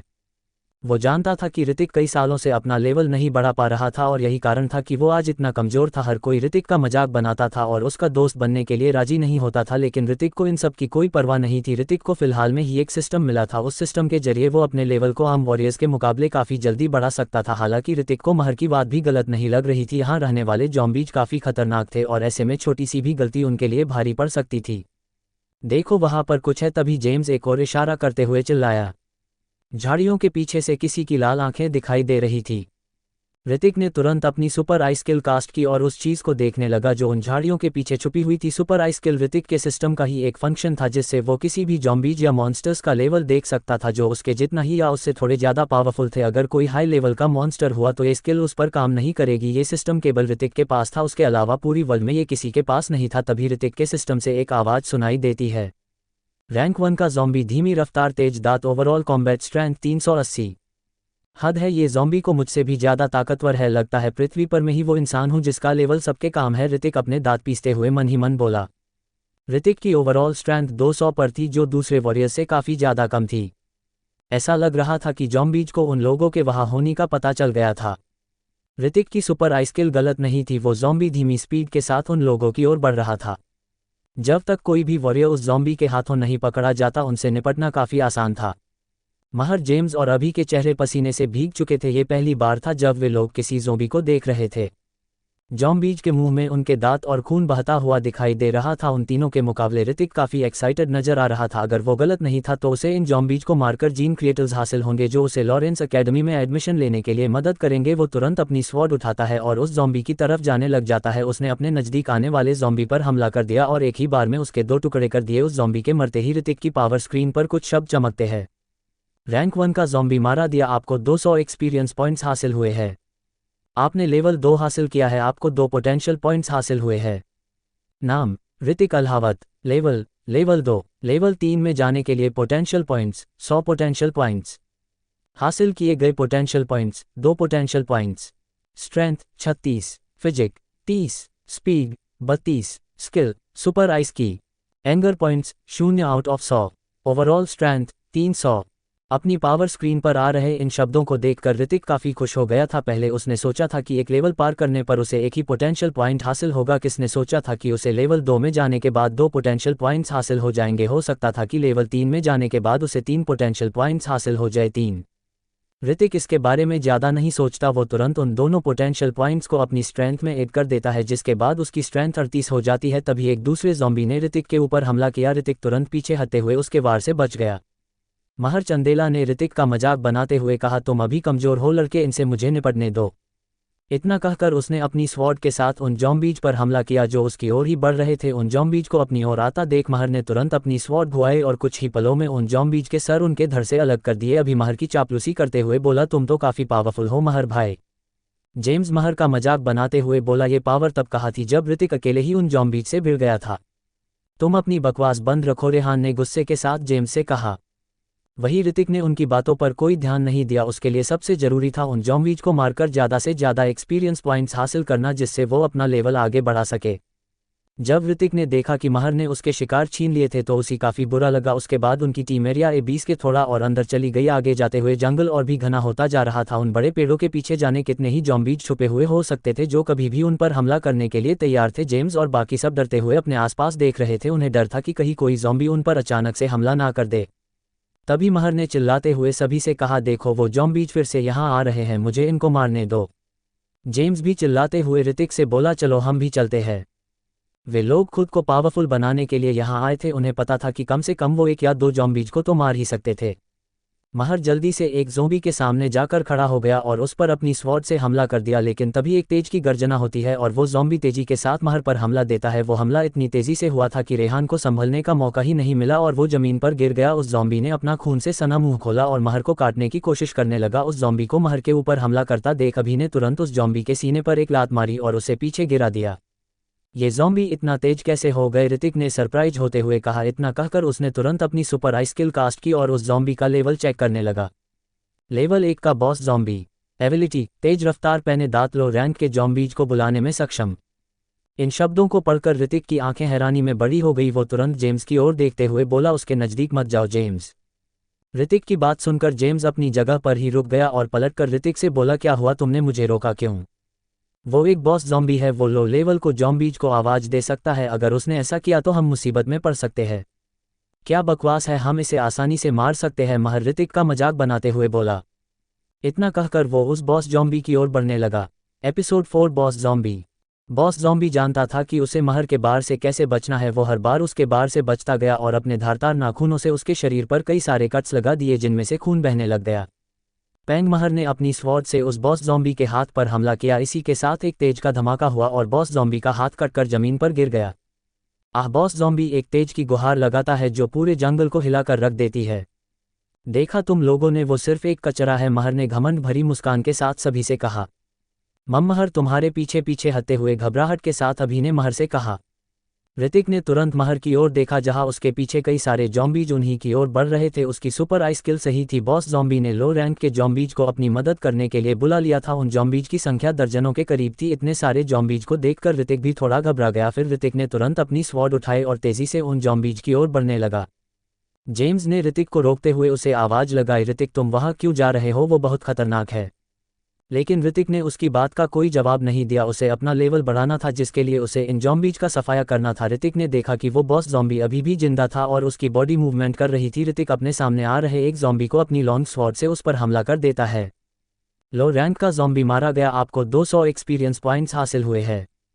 ऋतिक ने अपनी पावर स्क्रीन पर देखा कि उसे लेवल 3 में जाने के लिए अभी भी कुछ ज़ॉम्बीज का सफाया करना था। महर चंदेला जो पहले से ही काफ़ी घबराया हुआ था, जब वो ज़ॉम्बीज को अपनी ओर आता हुआ देखता है तो तुरंत वहां से भाग जाता है। अगर गलती से भी वो इन ज़ॉम्बीज के हाथों इफेक्टेड हो जाता तो उसकी मौत भी हो सकती थी। हालांकि वो उस टीम का सबसे पावरफुल लड़का था, लेकिन मौत से तो उसे भी डर लगता था। मेरे लिए रुको, महर को भागते हुए देख अभी ने डरते हुए उससे कहा। इतना कहकर वो भी महर के पीछे पीछे भागने लगा। ऋतिक की नज़र जब अपनी ओर आ रहे ज़ॉम्बीज पर पड़ी तो उसकी आंखों में एक चमक आ गई। वो अभी इतना पावरफुल नहीं हुआ था, लेकिन जब तक वो इन ज़ॉम्बीज को मार सकता था तब तक वो कई बार अपना लेवल बढ़ा सकता था। बॉस ज़ॉम्बी के अलावा बाकी के ज़ॉम्बीज की स्पीड काफ़ी कम थी, वो आसानी से ऋतिक का शिकार बन रहे थे। बॉस ज़ॉम्बी अपने टूटे हुए हाथ को पकड़े हुए था और उसे जोड़ने की कोशिश कर रहा था। ऋतिक अपनी लॉन्ग स्वॉर्ड को मजबूती से पकड़ लेता है और अपने बगल से आ रहे ज़ॉम्बी के ऊपर हमला कर देता है। उस ज़ॉम्बी का सर तुरंत ही उसके धड़ से अलग हो जाता है और ज़मीन पर खून ही खून फैल जाता है। आज पहली बार वो इन ज़ॉम्बीज को मार रहा था और उसके दिल में एक आग जल रही थी। जेम्स हैरानी के साथ ऋतिक को ही देख रहा था। वो ऋतिक को कई सालों से देख रहा था और वो समझ गया था कि ऋतिक कभी भी एक वॉरियर नहीं बन पाएगा, लेकिन आज जो उसकी आंखें देख रही थी उस पर यकीन पर पाना काफ़ी मुश्किल था। जो लोग ऋतिक की कमजोरी का मजाक उड़ाते थे, अगर वो लोग यहाँ होते तो उनका भी यही रिएक्शन होता जो जेम्स का था। ज़ॉम्बीज की रफ्तार काफ़ी धीमी थी, ऋतिक लगातार उन्हें जान से मारता जा रहा था। इसी के साथ उसके पोटेंशियल पॉइंट की गिनती भी बढ़ती जा रही थी। क्या मुझे भी ऋतिक की मदद करनी चाहिए, जेम्स ने थोड़ा हिचकिचाते हुए मन ही मन कहा। इस समय उसका शरीर बुरी तरह कांप रहा था, उसे अपनी ही आंखों पर यकीन हो रहा था। उसके हाथ में उसकी स्वॉर्ड थी जो लगातार कान पे जा रही थी। हाउल, तभी एक तेज की आवाज़ उस एरिया में गूंजी। बॉस ज़ॉम्बी ने अपने हाथ को पूरी तरह से जोड़ लिया था और वो ऋतिक को अपने साथियों को मारते हुए देख रहा था। बॉस ज़ॉम्बी एक तेज की चीख निकालते हुए ऋतिक की ओर बढ़ा। उसके हाथ की उंगलियां बेहद तेज हो गई थी। वही ऋतिक ने उन सभी ज़ॉम्बीज का खात्मा कर दिया था जो उसकी जान के दुश्मन बने हुए थे। ऋतिक का शरीर पूरी तरह से खून में लथपथ था, जिसमें वो किसी शैतान से कम नहीं लग रहा था। बॉस ज़ॉम्बी ऋतिक के ऊपर हमला करता है और उसे जमीन पर गिरा देता है। फिर बॉस ज़ॉम्बी अपना खून से सना मुंह खोला और ऋतिक को काटने की कोशिश करने लगा। ऋतिक ने तुरंत अपने पैरों को पीछे खींचा और उस ज़ॉम्बी के पेट को दबाने लगा। फिर उसके बाद वो उस बॉस ज़ॉम्बी की कलाइयों को पकड़ लेता है और उसे काटने से रोक देता है। क्या तुम्हें पता है तुम्हें टूथपेस्ट करना चाहिए, तुम्हारे मुंह से कितनी गंदी स्मेल आ रही है। ऋतिक अपने दांत पीसते हुए उस ज़ॉम्बी से बात। जेम्स अभी भी उन ज़ॉम्बीज को मार रहा था जो उसकी ओर बढ़ रहे थे। वो ऋतिक की मदद करना चाहता था लेकिन उसे कोई मौका नहीं मिल रहा था। ऋतिक ने अभी काफ़ी ज़ॉम्बीज को मारा है, हो सकता है उसका लेवल बढ़ गया हो, फिर वो आसानी से उस बॉस ज़ॉम्बी के साथ मुकाबला कर सकता है। जेम्स ऋतिक की ओर देखते हुए परेशानी के साथ कहा। जब ऋतिक के कानों में जेम्स की आवाज़ पड़ी तो उसे एहसास हुआ कि वो ये बात तो भूल ही गया था। उसने तुरंत अपनी पावर स्क्रीन पर नज़र डाली जिसमें उसका लेवल 5 दिखा रहा था। इसके अलावा उसके पास 12 पोटेंशियल पॉइंट्स थे। ऋतिक तुरंत उन पॉइंट्स को अपनी स्ट्रेंथ में ऐड कर देता है जिसके बाद उसकी स्ट्रेंथ 50 हो जाती है। तभी ऋतिक को अपने शरीर में एक पावर घूमती हुई महसूस होती है। वो पहले से ही एक बिगनर वॉरियर की रैंक पर पहुंच गया था जिसके बाद उसकी पावर काफ़ी ज़्यादा बढ़ चुकी थी। मरो ऋतिक ने एक किक बॉस ज़ॉम्बी के पेट पर मारी। उसकी लात के इम्पैक्ट से वो बॉस ज़ॉम्बी उड़ता हुआ दूर चला गया। क्या जेम्स ने ऋतिक की चीख सुनी और वो उसकी ओर देखने लगा। जेम्स ये देखकर काफ़ी ज़्यादा शॉक में था कि ऋतिक ने बस एक ही बार से उस बॉस ज़ॉम्बी को दूर फेंक दिया। दरअसल ऋतिक अपनी मौजूदा ताकत के साथ इतनी आसानी से उस बॉस ज़ॉम्बी को नहीं मार पाता, लेकिन क्योंकि महर ने उसका एक हाथ काट दिया था और भले ही उसने उसे वापस जोड़ लिया था पर फिर भी उसकी ताकत काफ़ी कमज़ोर हो गई थी। बॉस ज़ॉम्बी को वापस से अपना हाथ जोड़ लेता देख ऋतिक तुरंत उसकी ओर भागा। उसने अपनी लॉन्ग स्वॉर्ड उठाई और बॉस ज़ॉम्बी के सीने पर हमला किया। बॉस ज़ॉम्बी को उम्मीद नहीं थी कि ऋतिक उस पर सामने से हमला कर देगा। ऋतिक ने वो हमला ठीक उसके सीने पर किया था जिसकी वजह से बॉस ज़ॉम्बी थोड़ा घबरा गया था। बॉस ज़ॉम्बी जोर से दहाड़ा और ऋतिक को अपनी बाहों से पकड़ने की कोशिश की। ऋतिक ने तुरंत अपना एक कदम पीछे ले लिया और बॉस ज़ॉम्बी के हमले से बच गया। वो वास्तव में एक बॉस ज़ॉम्बी कहलाने के लायक था। वो अभी पूरी तरह से नहीं मरा था और अभी भी ऋतिक पर हमला किए जा रहा था। ऋतिक का चेहरा पसीने से भीग चुका था। उसके चेहरे पर थोड़ी घबराहट थी क्योंकि बॉस ज़ॉम्बी ने लगभग उसकी गर्दन को खरोच ही दिया था। वो तो उसकी किस्मत अच्छी थी जो वो उसके बार से बच गया। अगर एक पल की भी देरी हुई होती तो हो सकता था कि ऋतिक इन्फेक्टेड हो जाता। ऋतिक एक जोर की किक उस ज़ॉम्बी के सीने पर मारी जिसकी वजह से वो ज़ॉम्बी जमीन पर गिर गया। दिए ऋतिक ने तुरंत अपनी लॉन्ग स्वॉर्ड उठाए और उस ज़ॉम्बी का धड़ उसके शरीर से अलग कर दिया। सिर कट जाने के बाद वो ज़ॉम्बी संघर्ष करना बंद कर देता है। तभी ऋतिक की पावर स्क्रीन पर कुछ शब्द नजर आते हैं। बॉस ज़ॉम्बी मारा गया, आपने लेवल 6 हासिल किया है, आपको 6 पोटेंशियल पॉइंट्स हासिल हुए हैं और आपके जीन लॉक सिस्टम अनलॉक कर लिया है। ऋतिक बुरी तरह हाफ रहा था और वो अपनी पावर स्क्रीन पर आ रहे शब्दों को देख रहा था। नाम ऋतिक अल्हावत। लेवल 6। लेवल 7 में जाने के लिए एक्सपीरियंस पॉइंट्स 100। हासिल किए गए experience points 0। Strength 50, physique 35, speed 32, skill super eye skill. Anger points 0 out of 100। Overall combat strength 380। मेरी ओवरऑल स्ट्रेंथ 380 पर है। ये तो कमाल की बात है, अब मुझे कोई नहीं रोक सकता पावरफुल बनने से। ऋतिक के चेहरे पर ढेर सारी स्माइल थी और वो उसी स्माइल के साथ कहता है। पहले ऋतिक की ओवरऑल स्ट्रेंथ 300 पर थी लेकिन अब वो बढ़कर 380 पर पहुंच गई थी। तभी ऋतिक के मन में एक ख्याल आया, अगर वो अपनी स्ट्रेंथ को ही बढ़ाता रहा तो उसकी फिजिक और स्पीड कमज़ोर रह जाएगी जो उसकी कॉम्बैट फाइट में काफ़ी नुकसान पहुंचा सकती है। वो अभी थोड़ी देर के लिए ही लड़ा था और वो बुरी तरह हाफने लग गया था। यही सोचते हुए ऋतिक अभी हासिल हुए 6 पोटेंशियल पॉइंट्स में से 3 पोटेंशियल पॉइंट्स को अपनी फिजिक में और 3 पोटेंशियल पॉइंट्स को अपनी स्पीड में ऐड कर देता है जिसके बाद उसकी फिजिक और स्पीड 37 और 36 हो जाती है। तभी ऋतिक की नज़र अपने सिस्टम फ्रेम के नीचे गई जहां उसे कई सारे बॉक्स जंजीरों में बंद पड़े दिखाई दिए। ऋतिक ने उन बॉक्स को देखते हुए मन ही मन कहा, ये तो जीन लॉक है। इंसानों के शरीर में जीन्स पाए जाते थे 3 जिन्हें ओपन करना काफ़ी मुश्किल होता था। जीन लॉक मानव शरीर में सबसे बुनियादी क्षमता को दर्शाते हैं और यह कहा जाता है कि जब कोई इंसान अपने जीन्स को चरम सीमा तक अनलॉक कर लेता है तो वो भगवान जैसा बन जाता है। ऋतिक एक लंबी सांस लेता है और पहले जीन आइकन पर क्लिक करता है। वार्निंग, फर्स्ट जीन लॉक को अनलॉक करने के लिए आपको लेवल 15 हासिल करने होगा। Oh shit, first gene lock unlock करने के लिए मुझे लेवल 15 हासिल करना होगा, उसके लिए मुझे और भी ज़ॉम्बीज को मारने की ज़रूरत है। ऋतिक ने अपने दांत पीसते हुए मन ही मन कहा। हालांकि ऋतिक ने उस बॉस ज़ॉम्बी को मार गिराया था लेकिन उससे लड़ते समय ऋतिक को भी काफ़ी चोटें आई थी। ऋतिक, क्या तुम ठीक हो? मैं ठीक हूँ। ऋतिक ने अपना सिर हिलाया और खड़ा हो गया। जेम्स को थोड़ी हैरानी हुई कि ऋतिक ने वास्तव में उस बॉस ज़ॉम्बी को बिना किसी कठिनाई के मार डाला। इसके अलावा वह महसूस कर सकता था कि ऋतिक के शरीर में कुछ बदलाव हो रहे हैं। ऐसा लगा मानो वो अचानक बहुत ताकतवर हो गया हो। चलो चलते हैं यहाँ से, हमें अंदर जाकर देखना चाहिए, क्या पता थोड़े और ज़ॉम्बीज़ मिल जाए। ऋतिक ने कहा। अभी उसकी ताकत लगभग एक बिगिनर वॉरियर के समान थी और अगर वो अंदर जाते हैं तो हो सकता है वो उन ज़ॉम्बीज़ का आसानी से सामना कर पाए। ठीक है, जेम्स ने सिर हिलाया। उसके बाद वे दोनों और गहराई में जाने लगे और जल्द ही उन्हें आगे एक निशान दिखाई दिया। बिगिनर वॉरियर्स का प्रवेश वर्जित है। शायद ये वही इलाका है जिसके बारे में प्रोफेसर राजीव ने हमें बताया था। ऋतिक ने अपनी आईब्रोज सिकोड़ते हुए कहा। उसे रास्ते में कोई ज़ॉम्बी या मॉन्स्टर नहीं मिला था जिस कारण ऋतिक को एक भी पोटेंशियल पॉइंट हासिल नहीं हुआ। क्या हमें अंदर जाकर देखना चाहिए? ऋतिक, जब ऋतिक अपनी सोच में खोया हुआ था तो जेम्स को ऐसा लगा कि उसने कुछ देखा है। उसने कांपते हुए ऋतिक की शर्ट खींची और बोला, क्या है वहाँ? ऋतिक थोड़ा कंफ्यूज था, फिर उसने जेम्स की आंखों की दिशा में देखा और उसकी आंखें फटी की फटी रह गई। वहां पेड़ पर एक सांप था। यह एक बहुत बड़ा अजगर था। इस अजगर की आंखें लाल थीं और इसका शरीर बैरल जितना मोटा था। साथ ही यह एनवायरनमेंट के साथ अपना रंग बदलने में भी सक्षम होता था। इसमें कोई आश्चर्य नहीं कि ऋतिक का उस पर ध्यान नहीं गया था। वो एक इवोल्व मॉन्स्टर था। सुपर आई स्किल रैंक 3 का रंग बदलने वाला अजगर। एबिलिटी कोई जानकारी नहीं। ताकत कोई जानकारी नहीं। लगता है ये हाई रैंक का मॉन्स्टर है, तभी तो मेरी सुपर आई स्किल इस पर कास्ट नहीं कर रही। ऋतिक थोड़ा डरा हुआ था। ये पहली बार था जब उसका सामना किसी ऐसी चीज से हुआ जिसका लेवल उसे नहीं पता था। भागो जल्दी! ऋतिक को ठंडे पसीना आ गया था और उसने तुरंत जेम्स से भागते हुए चिल्लाया। Episode 5 robbery. अरे जाओ और जेम्स का पीछा करो। तुम मेरा पीछा क्यों कर रहे हो? ऋतिक ने भागते समय अपना सिर घुमाया और देखा कि रंग बदलने वाला अजगर उसका ही पीछा कर रहा था। जेम्स भी दौड़ता रहा और जब उसने अपना सिर घुमाया तो उसे एहसास हुआ कि ऋतिक पहले से ही जंगल के गहरे हिस्से की दिशा में दौड़ रहा था। वो ऋतिक को बताना चाहता था कि वह गलत दिशा में भाग रहा है, लेकिन वह पहले ही वहां से गायब हो चुका था। शायद वो चला गया। ऋतिक ने अपना पूरा जोर लगाया और काफी दूर निकल आया। जब वह पीछे मुड़ा तो उसे पता चला कि विशालकाय अजगर जा चुका है। हालांकि ऋतिक कोई लापरवाही बरतना नहीं चाहता था। रंग बदलने वाला ये अजगर अपने आसपास के एनवायरनमेंट में छिप सकता था। हो सकता है कि वह कहीं छिपा हो, उस पर अचानक से हमला करने की तलाश में हो। तभी ऋतिक को एहसास हुआ कि उसके सामने कई लोग मौजूद थे। उन लोगों ने वॉरियर्स के कपड़े पहने हुए थे, लेकिन उनके कपड़े ऋतिक के पहने हुए कपड़ों से अलग थे।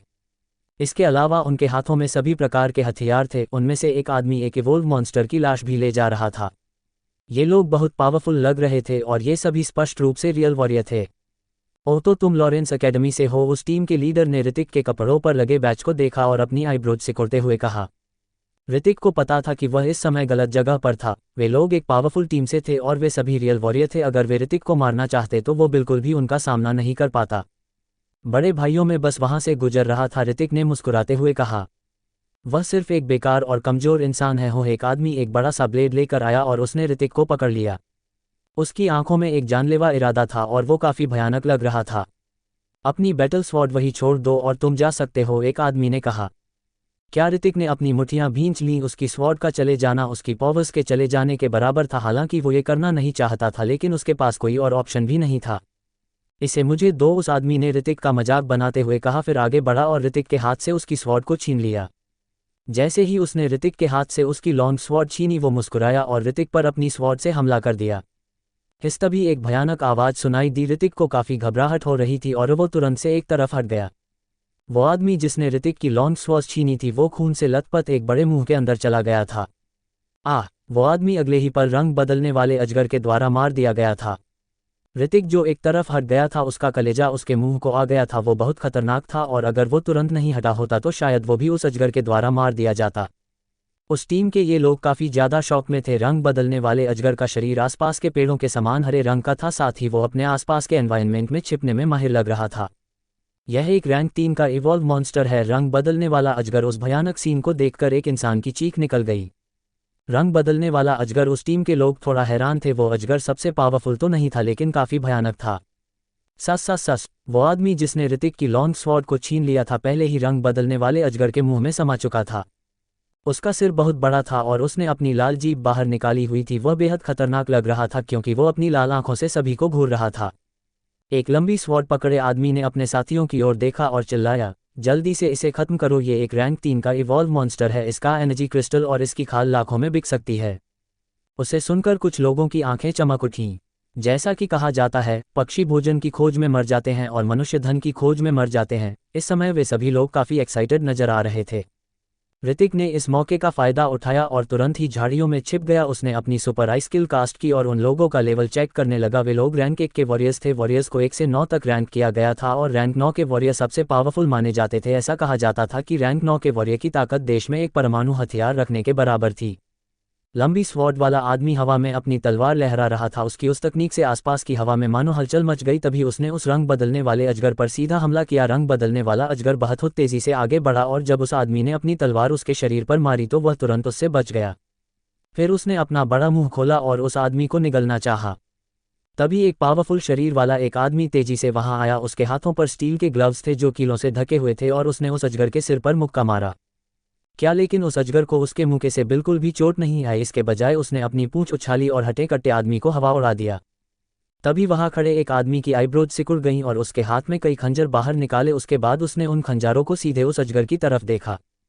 स्विश स्विश स्विश खंजर हवा को चीरते हुए उस रंग बदलने वाले अजगर की ओर बढ़ रहे थे। उन्हें मूल रूप से अजगर की आंखों पर निशाना बनाया गया था, लेकिन तभी उस अजगर ने रिएक्ट किया और उन खंजरों के बार से बच गया। लेकिन उसकी किस्मत आज बुरी थी, क्योंकि एक खंजर उसकी गर्दन के निचले हिस्से में जा लगा था। उस अजगर की गर्दन का निचला हिस्सा सुरक्षित नहीं था, इसलिए खंजर बहुत आसानी से उसके आर पार हो गया। इससे उस अजगर का गुस्सा 7वें आसमान पर पहुंच गया था। उसने अपनी पूंछ उठाई और उन लोगों पर वार किया। वो आदमी जल्दी से रिएक्ट कर गए और अजगर की पूंछ सीधे एक पेड़ से जाकर टकराए। एक तेज आवाज के साथ वो पेड़ टूटकर गिर गया। धत्तेरी की। इस सीन को देखकर ऋतिक की आईब्रोज सिकुड़ गई और वो जल्दी से वहां से हट गया, क्योंकि वो विशाल पेड़ सीधे ऋतिक के ऊपर गिर रहा था। स्टील के ग्लव्स वाला आदमी दहाड़ा और उसके शरीर की मांसपेशियां उभर आईं। उसने रंग बदलने वाले अजगर पर उसके शरीर पर हमला किया।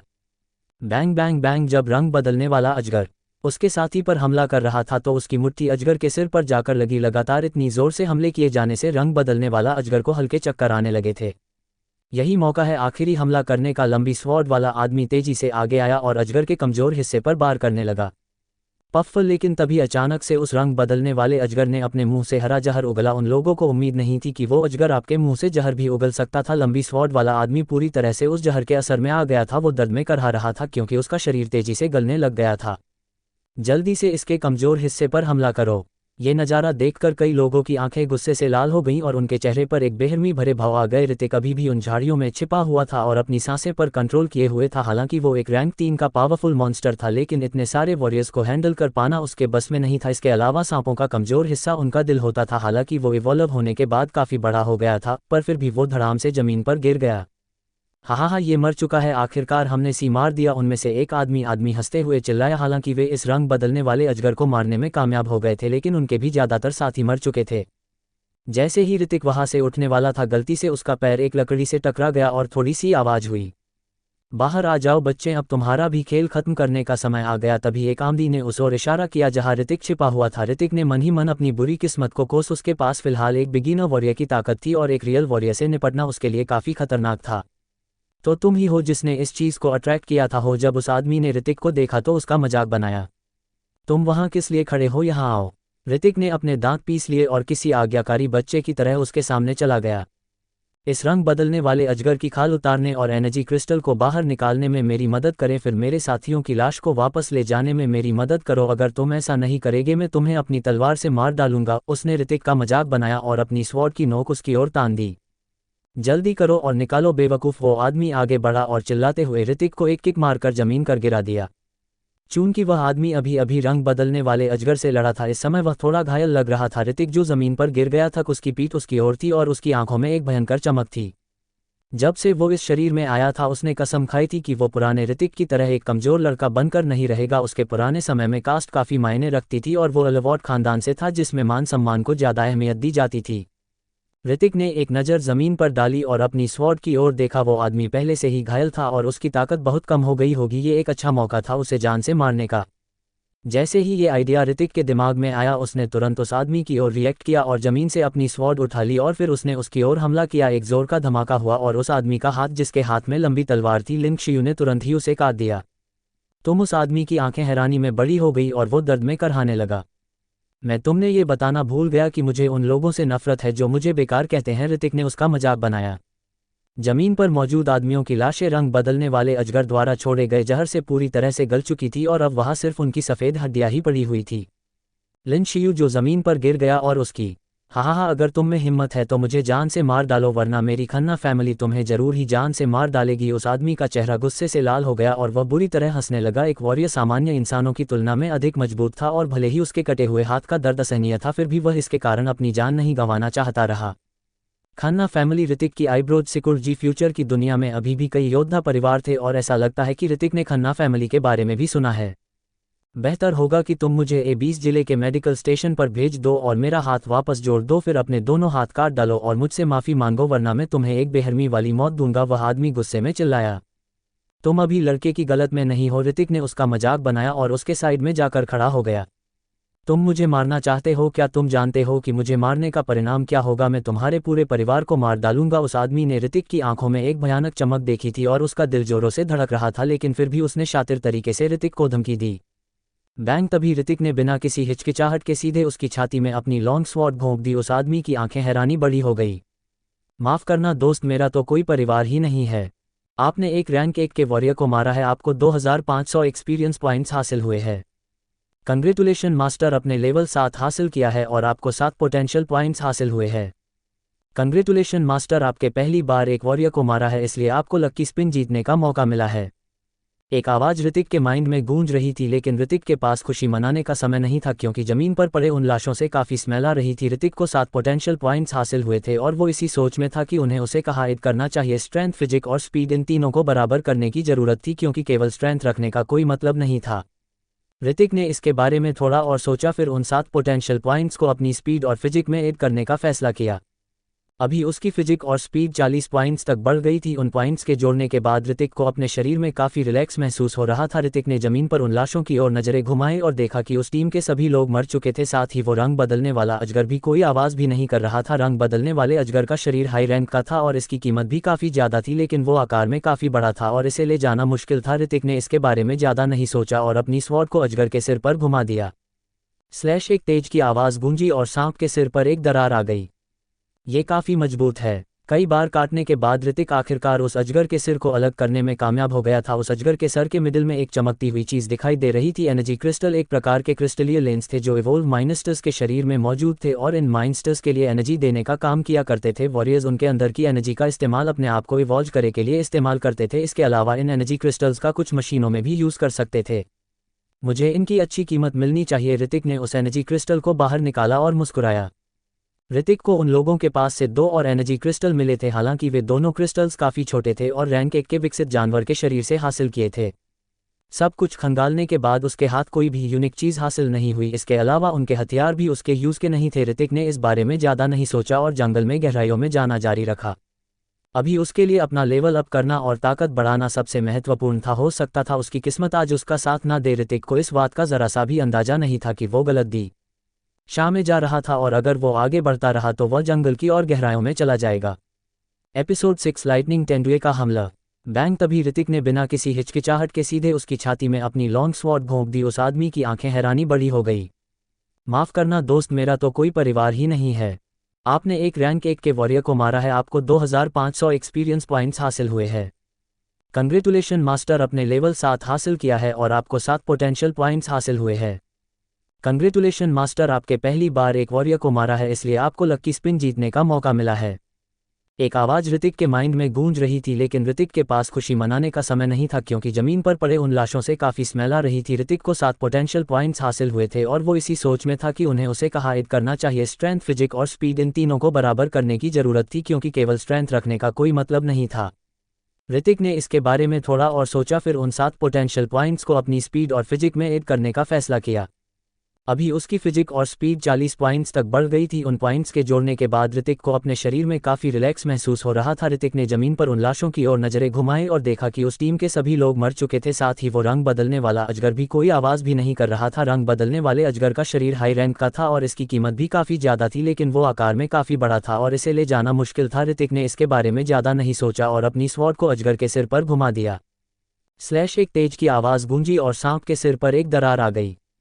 ये काफ़ी मजबूत है। कई बार काटने के बाद ऋतिक आखिरकार उस अजगर के सिर को अलग करने में कामयाब हो गया था। उस अजगर के सर के मिडिल में एक चमकती हुई चीज़ दिखाई दे रही थी। एनर्जी क्रिस्टल एक प्रकार के क्रिस्टलीय लेंस थे जो इवोल्व माइनस्टर्स के शरीर में मौजूद थे और इन माइनस्टर्स के लिए एनर्जी देने का काम किया करते थे। वॉरियर्स उनके अंदर की एनर्जी का इस्तेमाल अपने आप को इवॉल्व करे के लिए इस्तेमाल करते थे। इसके अलावा इन एनर्जी क्रिस्टल्स का कुछ मशीनों में भी यूज़ कर सकते थे। मुझे इनकी अच्छी कीमत मिलनी चाहिए। ऋतिक ने उस एनर्जी क्रिस्टल को बाहर निकाला और मुस्कुराया। ऋतिक को उन लोगों के पास से 2 और एनर्जी क्रिस्टल मिले थे, हालांकि वे दोनों क्रिस्टल्स काफ़ी छोटे थे और रैंक 1 के विकसित जानवर के शरीर से हासिल किए थे। सब कुछ खंगालने के बाद उसके हाथ कोई भी यूनिक चीज़ हासिल नहीं हुई। इसके अलावा उनके हथियार भी उसके यूज़ के नहीं थे। ऋतिक ने इस बारे में ज़्यादा नहीं सोचा और जंगल में गहराइयों में जाना जारी रखा। अभी उसके लिए अपना लेवल अप करना और ताकत बढ़ाना सबसे महत्वपूर्ण था। हो सकता था उसकी किस्मत आज उसका साथ ना दे। ऋतिक को इस बात का ज़रा सा भी अंदाजा नहीं था कि वो गलत दिशा में जा रहा था और अगर वो आगे बढ़ता रहा तो वह जंगल की और गहराइयों में चला जाएगा। जैसे जैसे वह आगे बढ़ता गया ऋतिक और भी ज़्यादा सरप्राइज होता गया। चारों ओर बिल्डिंग्स का मलबा पड़ा हुआ था और कई बिल्डिंग्स को पेड़ पौधों ने ढक लिया था। कुछ साल पहले तक ये शहर एक मशहूर शहर हुआ करता था, लेकिन आज ये एक जंगल बन गया था। ये नज़ारा देखकर ऋतिक को काफ़ी बुरा लग रहा था। आज उसे अपने समय की पुलिस और फौजी याद आ रहे थे जो देश को बचाने के लिए अपनी जान तक दे दिया करते थे। टिंग टांग ऋतिक का पैर किसी चीज पर पड़ा और एक आवाज हुई। वो एक केन थी जो कोको कोला की तरह थी। ऋतिक को ये देखकर काफी अच्छा महसूस हो रहा था क्योंकि वो केन देखने में उसके समय के जैसी थी। ऋतिक ने करीब से उस कैन पर लिखी मैन्युफैक्चर डेट को देखा और वो वास्तव में 2023 में बनी थी। अपने समय की चीज को देखकर ऋतिक को समझ नहीं आया कि वो हंसे या रोए। अजीब बात है, उसने अभी तक अपने किसी साथ को क्यों नहीं देखा और वो मोटा मोटा जेम्स कहाँ गया। ऋतिक के सामने एक बोर्ड बना हुआ था जिस पर लिखा था एरिया इन डेंजर, लेकिन तभी अचानक से जमीन पर हल्का सा कंपन हुआ और वो बोर्ड जमीन पर गिर गया। ऋतिक ने इस पर ज्यादा ध्यान नहीं दिया। उस झटके से विशाल पेड़ों पर मौजूद कुछ विशालकाय पक्षी भी तितर बितर हो गए। गर्जन, पूरे जंगल में एक तेज भयानक आवाज गूंज गई। ऋतिक ने तुरंत अपने कान ढांक लिए। उस जानवर की दहाड़ ने उसके पैरों को लगभग सुन्न कर दिया था।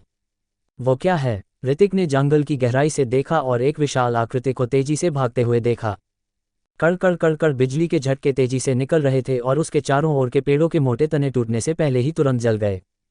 ऋतिक की सांस उसके गले में ही अटक गई और उसने तेजी से एक पेड़ के ऊपर छलांग लगा दी। तभी उसने ध्यान से आगे देखा और उसे बीच में एक विशाल इवॉल्व मॉन्स्टर दिखाई दिया। उसका शरीर गाय के आकार का था लेकिन वह तेंदुए जैसा दिखता था। उसने अपना मुंह खोला और नुकीले और लंबे दांतों का एक समूह प्रकट किया। उससे भी अधिक चौंकाने वाली बात यह थी कि उसके शरीर के चारों ओर कई सारे बिजली के बोल्ट घूम रहे थे और उसके पंजे की एक लहर के साथ आसपास के सभी पेड़ बिजली से जल गए थे। रैंक 4 का इवॉल्व मॉनिटर लाइटनिंग तेंदुआ। ऋतिक ने अपनी सुपर आई स्किल से उसका लेवल चेक किया। रैंक 3 के रंग बदलने वाले अजगर ने ऋतिक को लगभग मार ही डाला था, इसलिए ऋतिक को पता था कि वो रैंक 4 के मॉन्स्टर का मुकाबला नहीं कर सकता था। लेकिन तभी उसकी नज़र एक क्यूट सी लड़की पर पड़ी। उसने वॉरियर्स के कपड़े पहने हुए थे और उसके हाथ में एक लंबी स्वॉर्ड थी जिसमें से ठंडी सफ़ेद रोशनी निकल रही थी। उसका सुंदर चेहरा पानी की तरह शांत था और उसके चेहरे पर कोई भाव नहीं था। उसने अपनी स्वॉर्ड से हमला किया और आधे चांद के समान एक सफ़ेद किरण प्रकट हुई जिसने किनारे के पेड़ों को तुरंत काट दिया। गर्जन, लाइटनिंग तेंदुआ बहुत गुस्से में आ गया। जैसे ही उसने दहाड़ लगाई उसके शरीर से बड़ी मात्रा में बिजली बाहर निकली। बिजली और हवा के आपस में टकराने जैसी कड़कड़ाती हुई आवाज़ें आ रही थीं। हालांकि ऋतिक अभी भी काफ़ी दूरी पर मौजूद था, फिर भी वह अपने शरीर को कांपता हुआ महसूस कर पा रहा था। ये तो काफ़ी पावरफुल लड़की है। ऋतिक ने लड़की को लाइटनिंग तेंदुए से लड़ते हुए देखा और वो काफ़ी सरप्राइज हो गया।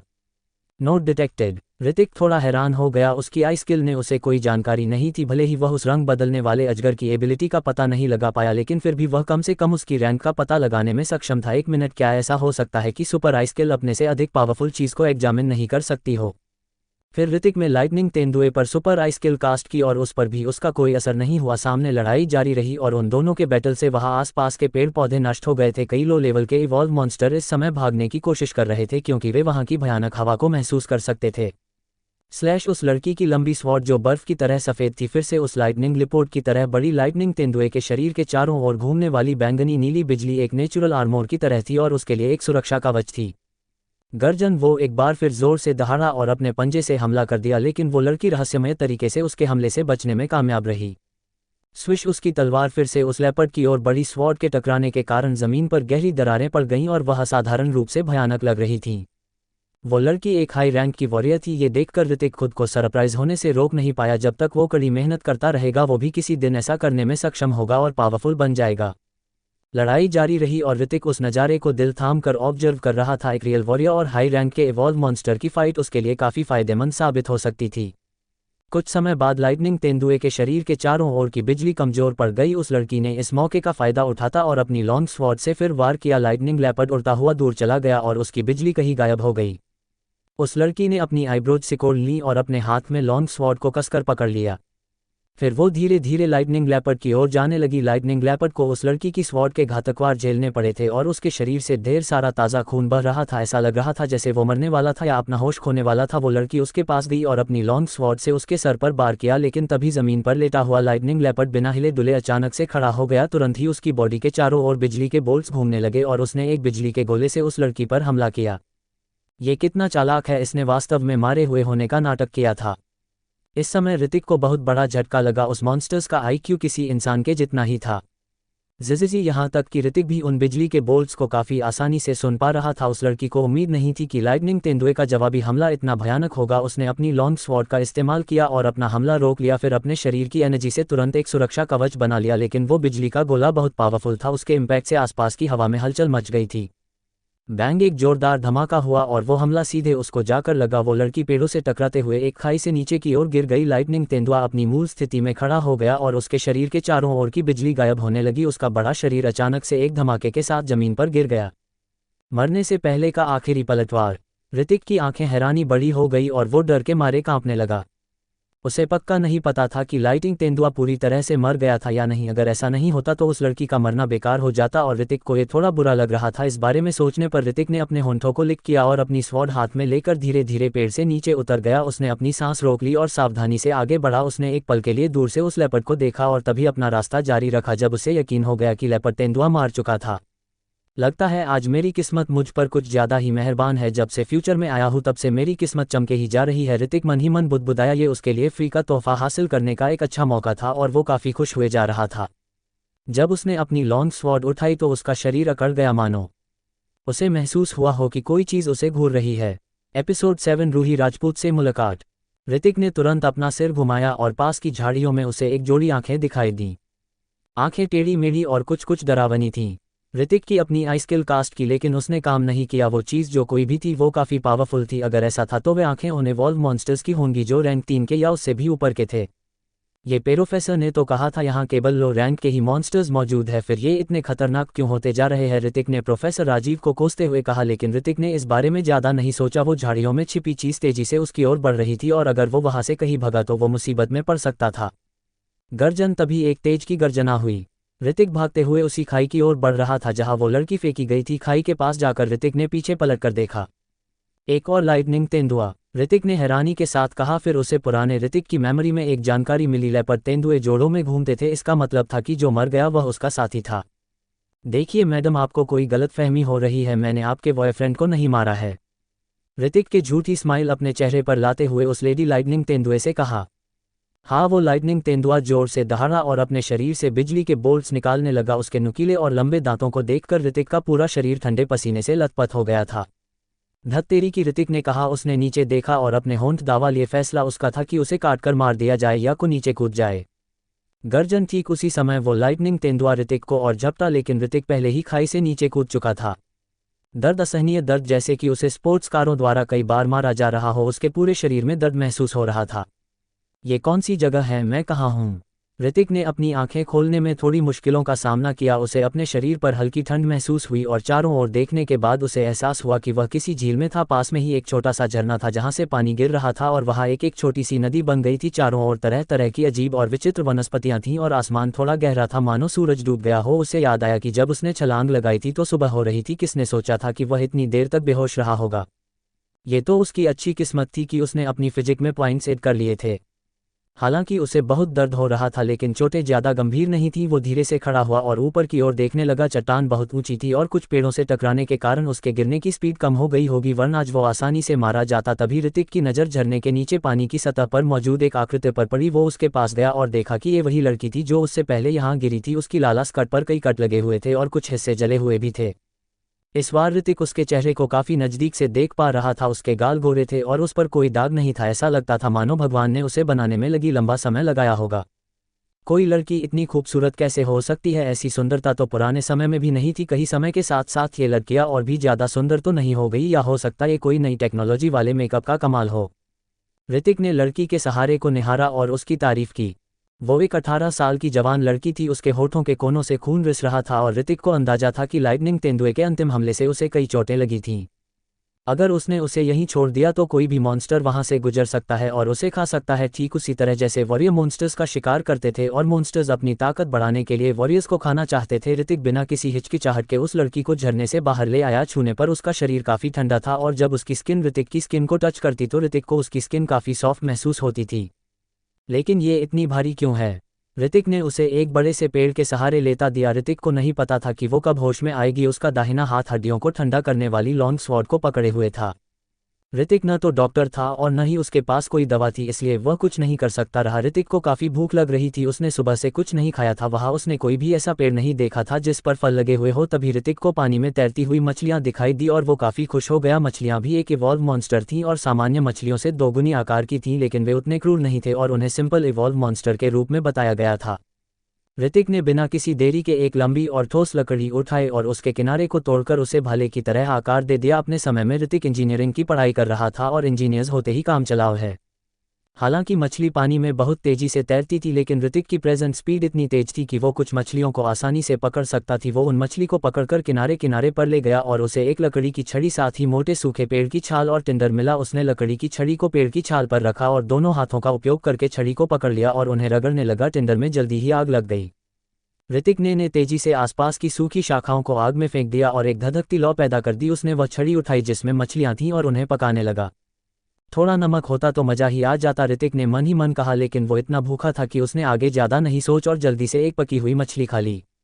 ऋतिक मछली के स्वाद से काफ़ी ज़्यादा सरप्राइज हो गया था। हालांकि इसमें कोई मसाला नहीं मिलाया गया था, लेकिन फिर भी वो उसके द्वारा पिछली दुनिया में खाई गई किसी भी मछली की तुलना में कहीं अधिक स्वादिष्ट थी। तभी उस बेहोश लड़की की बॉडी में मूवमेंट होने लगी और उसने धीरे धीरे अपनी आंखें खोली। जब उसने सामने एक नंगे लड़के को देखा तो उसकी आईब्रोज सिकुड़ गईं और उसने तुरंत अपनी स्वॉर्ड से उस हमला किया। ऋतिक ने ठीक उसी समय पर अपना सिर घुमाया और स्वॉर्ड को अपनी ओर आते हुए देखा। धत्तेरी की! ऋतिक तुरंत पीछे हट गया और उसके हमले से बच गया। तुम क्या कर रहे हो? हमले से बचकर उसने राहत की सांस ली। अगर वो लड़की घायल नहीं होती तो वो उसकी स्वॉर्ड से इतनी आसानी से बच नहीं पाता। अरे अगर मैं तुम्हें नहीं बचाता तो तुम किसी मछली का खाना बन गई होती, ऋतिक ने गुस्से के साथ उस लड़की से कहा। वो सच बोल रहा था। हालांकि पानी में मछलियां कोमल दिखती थीं, फिर भी वो एक इवॉल्व मॉन्स्टर थी। जब उन्हें एहसास होता कि वो लड़की बेहोश है तो वे उसे कुतरकर मार सकती थी।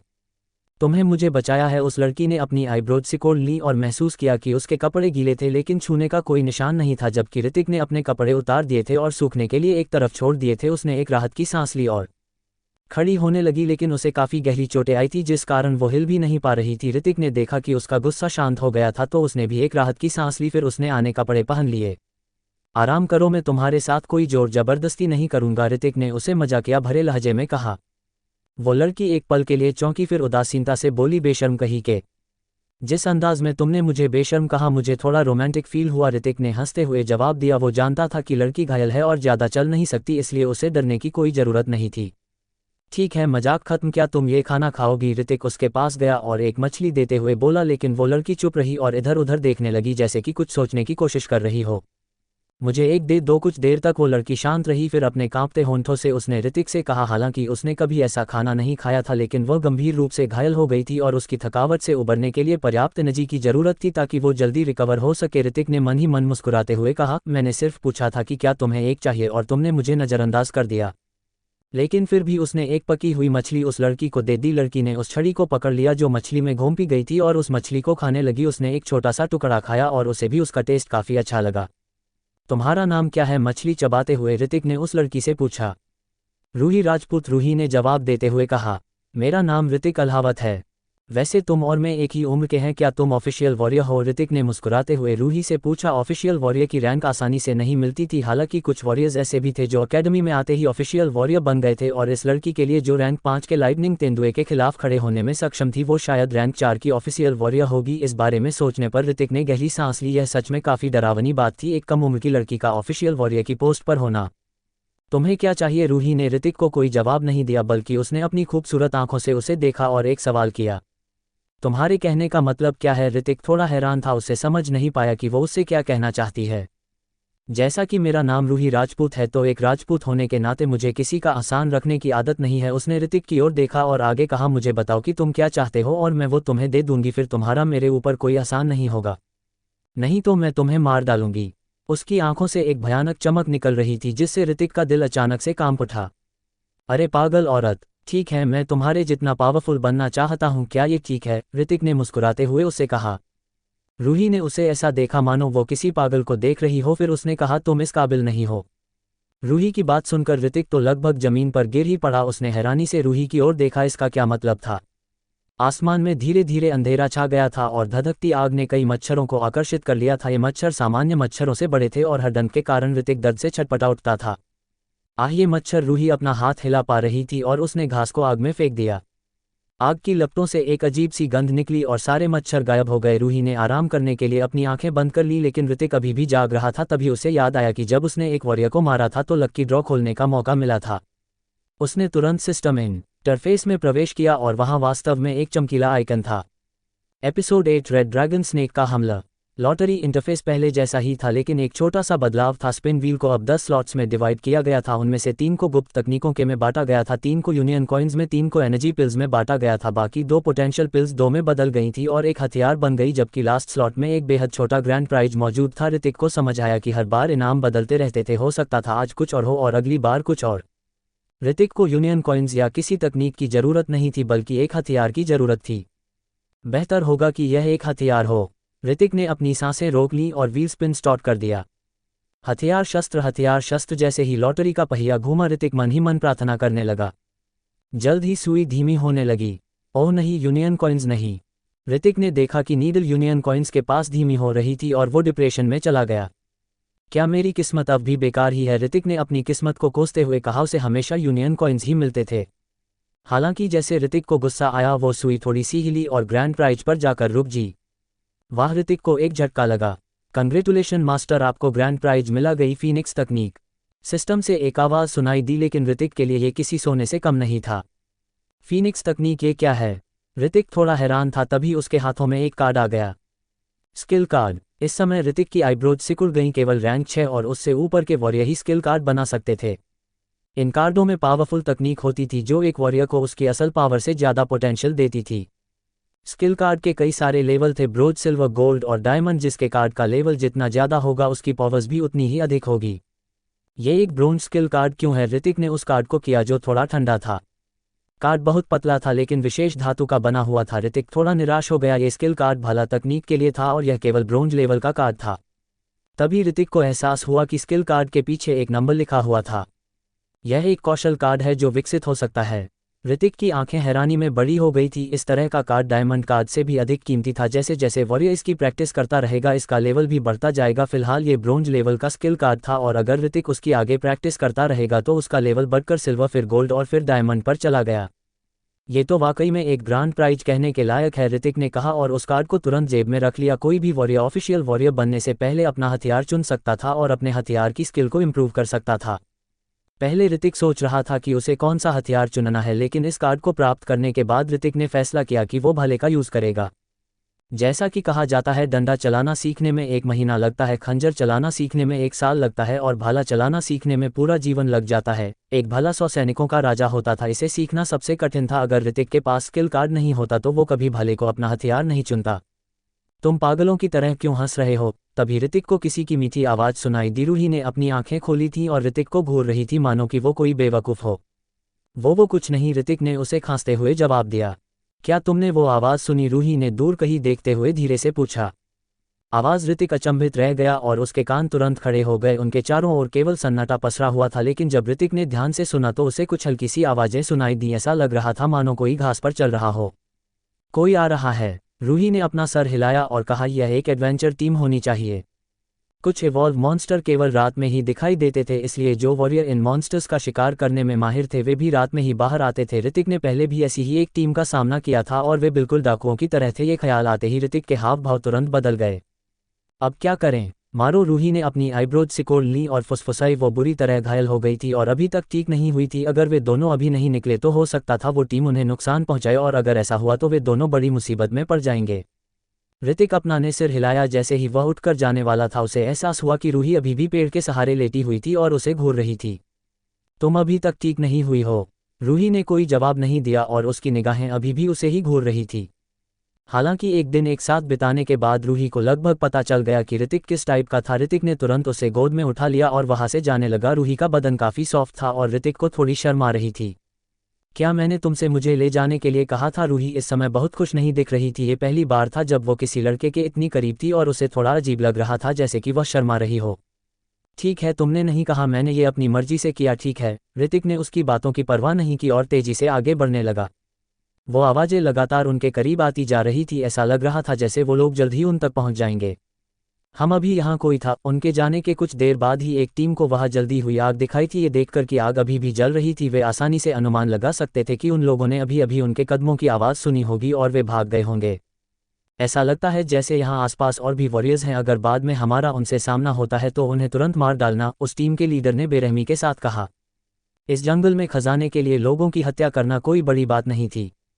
ओह तुम बहुत भारी हो। कुछ दूरी तय करने के बाद ऋतिक ये बोलने से खुद को रोक नहीं पाया। रूही ने उसकी बात सुनकर अपने दांत पीस लिए। अगर उसे अपनी पहचान की परवाह नहीं होती तो वह उसे काट लेती। वो एक समझदार लड़की थी, लेकिन थी तो एक लड़की ही। कौन सी लड़की अपने आप को भारी कहलाना बर्दाश्त कर सकती है हो? ये एक स्वॉर्ड है, रूही ने ऋतिक को घूरते हुए उससे कहा। हाँ तो तुम्हारे कहने का मतलब क्या है? ऋतिक ने मुंह बनाते हुए उसे जवाब दिया। सस। जैसे ही वे थोड़ा और आगे बढ़े उन्होंने देखा कि दो छोटी छोटी लाल आंखें उन्हें ही घूर रही हैं। चांद की रोशनी में वो आसानी से बता सकते थे कि वो एक सांप था। ऋतिक ने तुरंत अपनी सुपर आई स्किल कास्ट की। रैंक 2 का रेड ड्रैगन स्नैक एबिलिटी। एक सांप रात में अधिक सक्रिय, इनके दांतों में जहर होता है। Overall combat strength 670। ऋतिक काफ़ी निराश हो गया क्योंकि उसकी स्ट्रेंथ काफ़ी कम थी। हालांकि परेशानी वाली बात यह थी कि इस समय उनके पास कोई हथियार नहीं था। अगर बुना किसी हथियार के इस लाल पंख वाले सांप से लड़ता और अगर वो उसे काट लेता तो ऋतिक एक बड़ी मुसीबत में पड़ जाएगा। इसे पकड़ो। तभी रूही उसे अपनी लॉन्ग स्वॉर्ड देती है। ऋतिक ने भी ज़्यादा नहीं सोचा और तुरंत उसे ले लिया, लेकिन तभी एक जोर का धमाका हुआ। जैसे ही ऋतिक ने उस स्वॉर्ड को पकड़ा उसे एहसास हुआ कि वो बहुत भारी थी और उसने उसे ज़मीन पर गिरा दिया। वो स्वॉर्ड ज़मीन पर गिरते ही गहराई में घुस गई। मैंने तुम्हें पहले ही बताया था कि ये एक स्वॉर्ड है, बेवकूफ़, रूही ने चिढ़ते हुए ऋतिक से कहा। ऋतिक को आखिरकार समझ में आ गया कि उसके कहने का क्या मतलब था। रूही इसलिए ही इतनी भारी लग रही थी क्योंकि उसके पास उसकी स्वॉर्ड थी और इसलिए ही रूही ने उसे बताया था। ऋतिक समझ गया था कि वो स्वॉर्ड अन्य ग्रहों से हासिल हुए यूनिक मेटल्स की बनी हुई थी। यही कारण था कि वो इतनी पावरफुल थी। बकवास बंद करो, मुझे छोड़ो और इससे निपटो, रूही ने कहा। ऋतिक ने तुरंत रूही को एक विशाल पेड़ के बगल में लिटा दिया, फिर उस लॉन्ग स्वॉर्ड को जमीन से बाहर निकाला और दोनों हाथों से कसकर पकड़ लिया। ये सचमुच बहुत भारी थी। जिस तरह से रूही ने वो तलवार लहराई थी उससे पता चलता है कि उसकी वे दो छोटे छोटे हाथ कितने मजबूत थे। तुम्हारी बाएं ओर, रूही ने आवाज लगाते हुए ऋतिक से कहा। रेड ड्रैगन स्नैक पहले ही तेज गति से ऋतिक की ओर बढ़ रहा था। उसकी लाल आंखें सीधे ऋतिक को घूर रही थी जैसे उसने कुछ स्वादिष्ट चीज देखी हो। स्विश। ऋतिक ने जोर से अपनी लॉन्ग स्वॉर्ड लहराई, लेकिन वह लाल पंख वाला सांप बहुत तेज था और ऋतिक को चकमा देने में कामयाब रहा।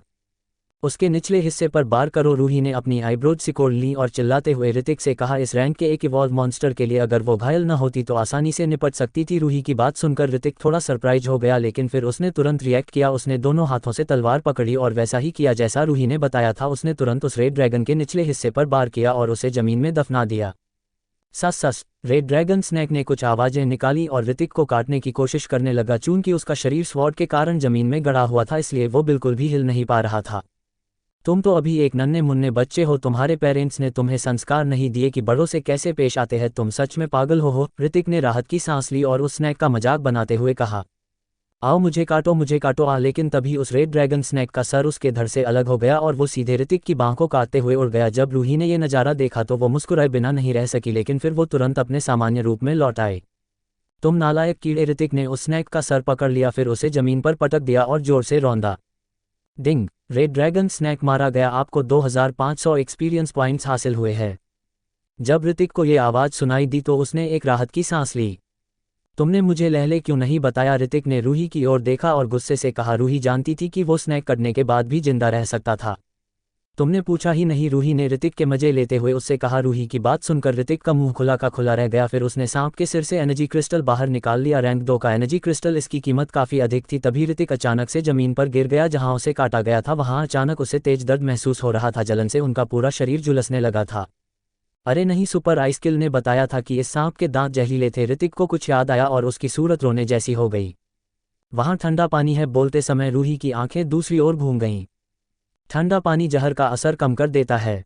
जब ऋतिक ने उसकी बात सुनी तो वो तुरंत खड़ा हो गया और तेजी से नदी किनारे चला गया, फिर सीधे उसमें कूद गया। एपिसोड 9, रूही से मुलाकात।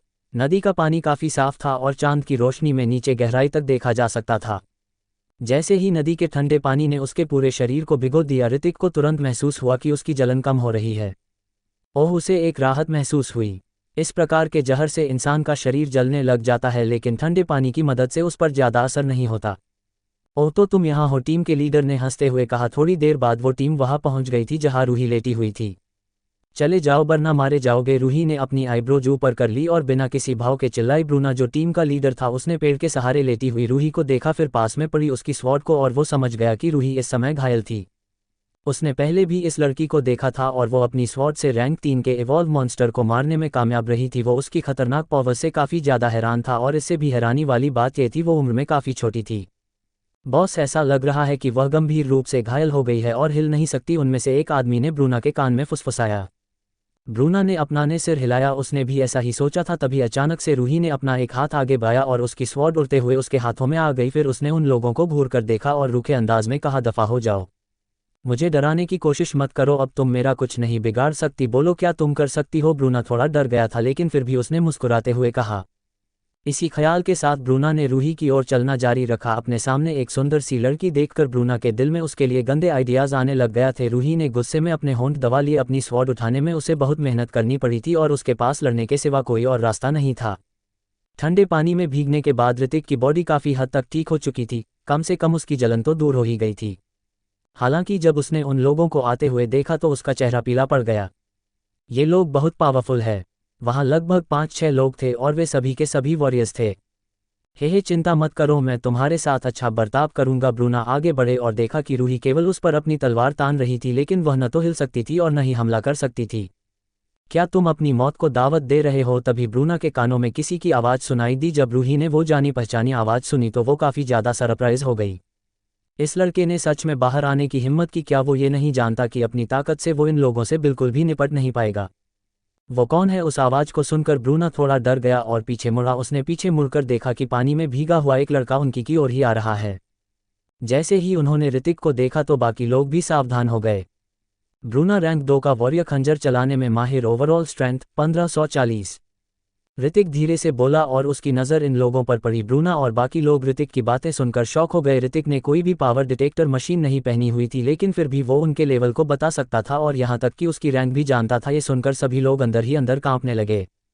मैं तुम लोगों को जाने के लिए 5 सेकंड का समय दूंगा, अगर नहीं तो तुम यहीं मारे जाओगे, ऋतिक ने किसी एक्सपर्ट की तरह उन लोगों से कहा। वो उन्हें ऐसे देख रहा था मानो किसी चींटी को देख रहा हो। ब्रूना का चेहरा तुरंत ही बदल गया। उसने ऋतिक का लेवल देखने की कोशिश की लेकिन वो उसमें नाकाम रहा। उसकी बातों से तो ऐसा लग रहा था मानो वो कोई एक्सपर्ट हो जिसने आसानी से उसका नाम और रैंक पता लगा ली। वो जानता था कि कुछ हाई रैंक के वॉरियर्स अपनी जानकारी छिपा सकते थे और एक सामान्य वॉरियर की तरह दिखाई दे सकते थे। ये ख्याल आते ही वो और भी ज़्यादा घबरा गया। श्रेष्ठ, हम अभी यहाँ से जाते हैं। ब्रूना ने अपने साथियों की ओर देखा और जल्दी से पीछे हट गया। वे यहाँ अपनी नन्ही सी जान नहीं खोना चाहते थे। ऋतिक उन्हें तब तक घूरता रहा जब तक वे चले नहीं गए। उनके जाते ही उसने एक राहत की सांस ली। तुम तो काफ़ी अच्छी नौटंकी कर लेते हो, रूही ने मुस्कुराते हुए ऋतिक से कहा, लेकिन वो काफ़ी एक्साइटेड भी थी ये जानने के लिए कि ऋतिक को उनका लेवल कैसे पता चला। रूही को अंदाजा था कि ऋतिक एक बिगिनर वॉरियर था और कोई भी रैंक 1 का वॉरियर उसे आसानी से हरा सकता था।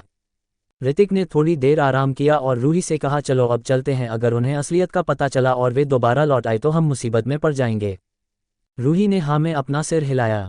ऋतिक ने भी इसके बारे में ज़्यादा नहीं सोचा और रूही को ऊपर उठाकर दूसरी तरफ भागने लगा। रूही ने अभी भी अपनी लॉन्ग स्वॉर्ड को पकड़ रखा था, इसलिए ऋतिक के लिए ये अभी भी काफ़ी थका देने वाला था।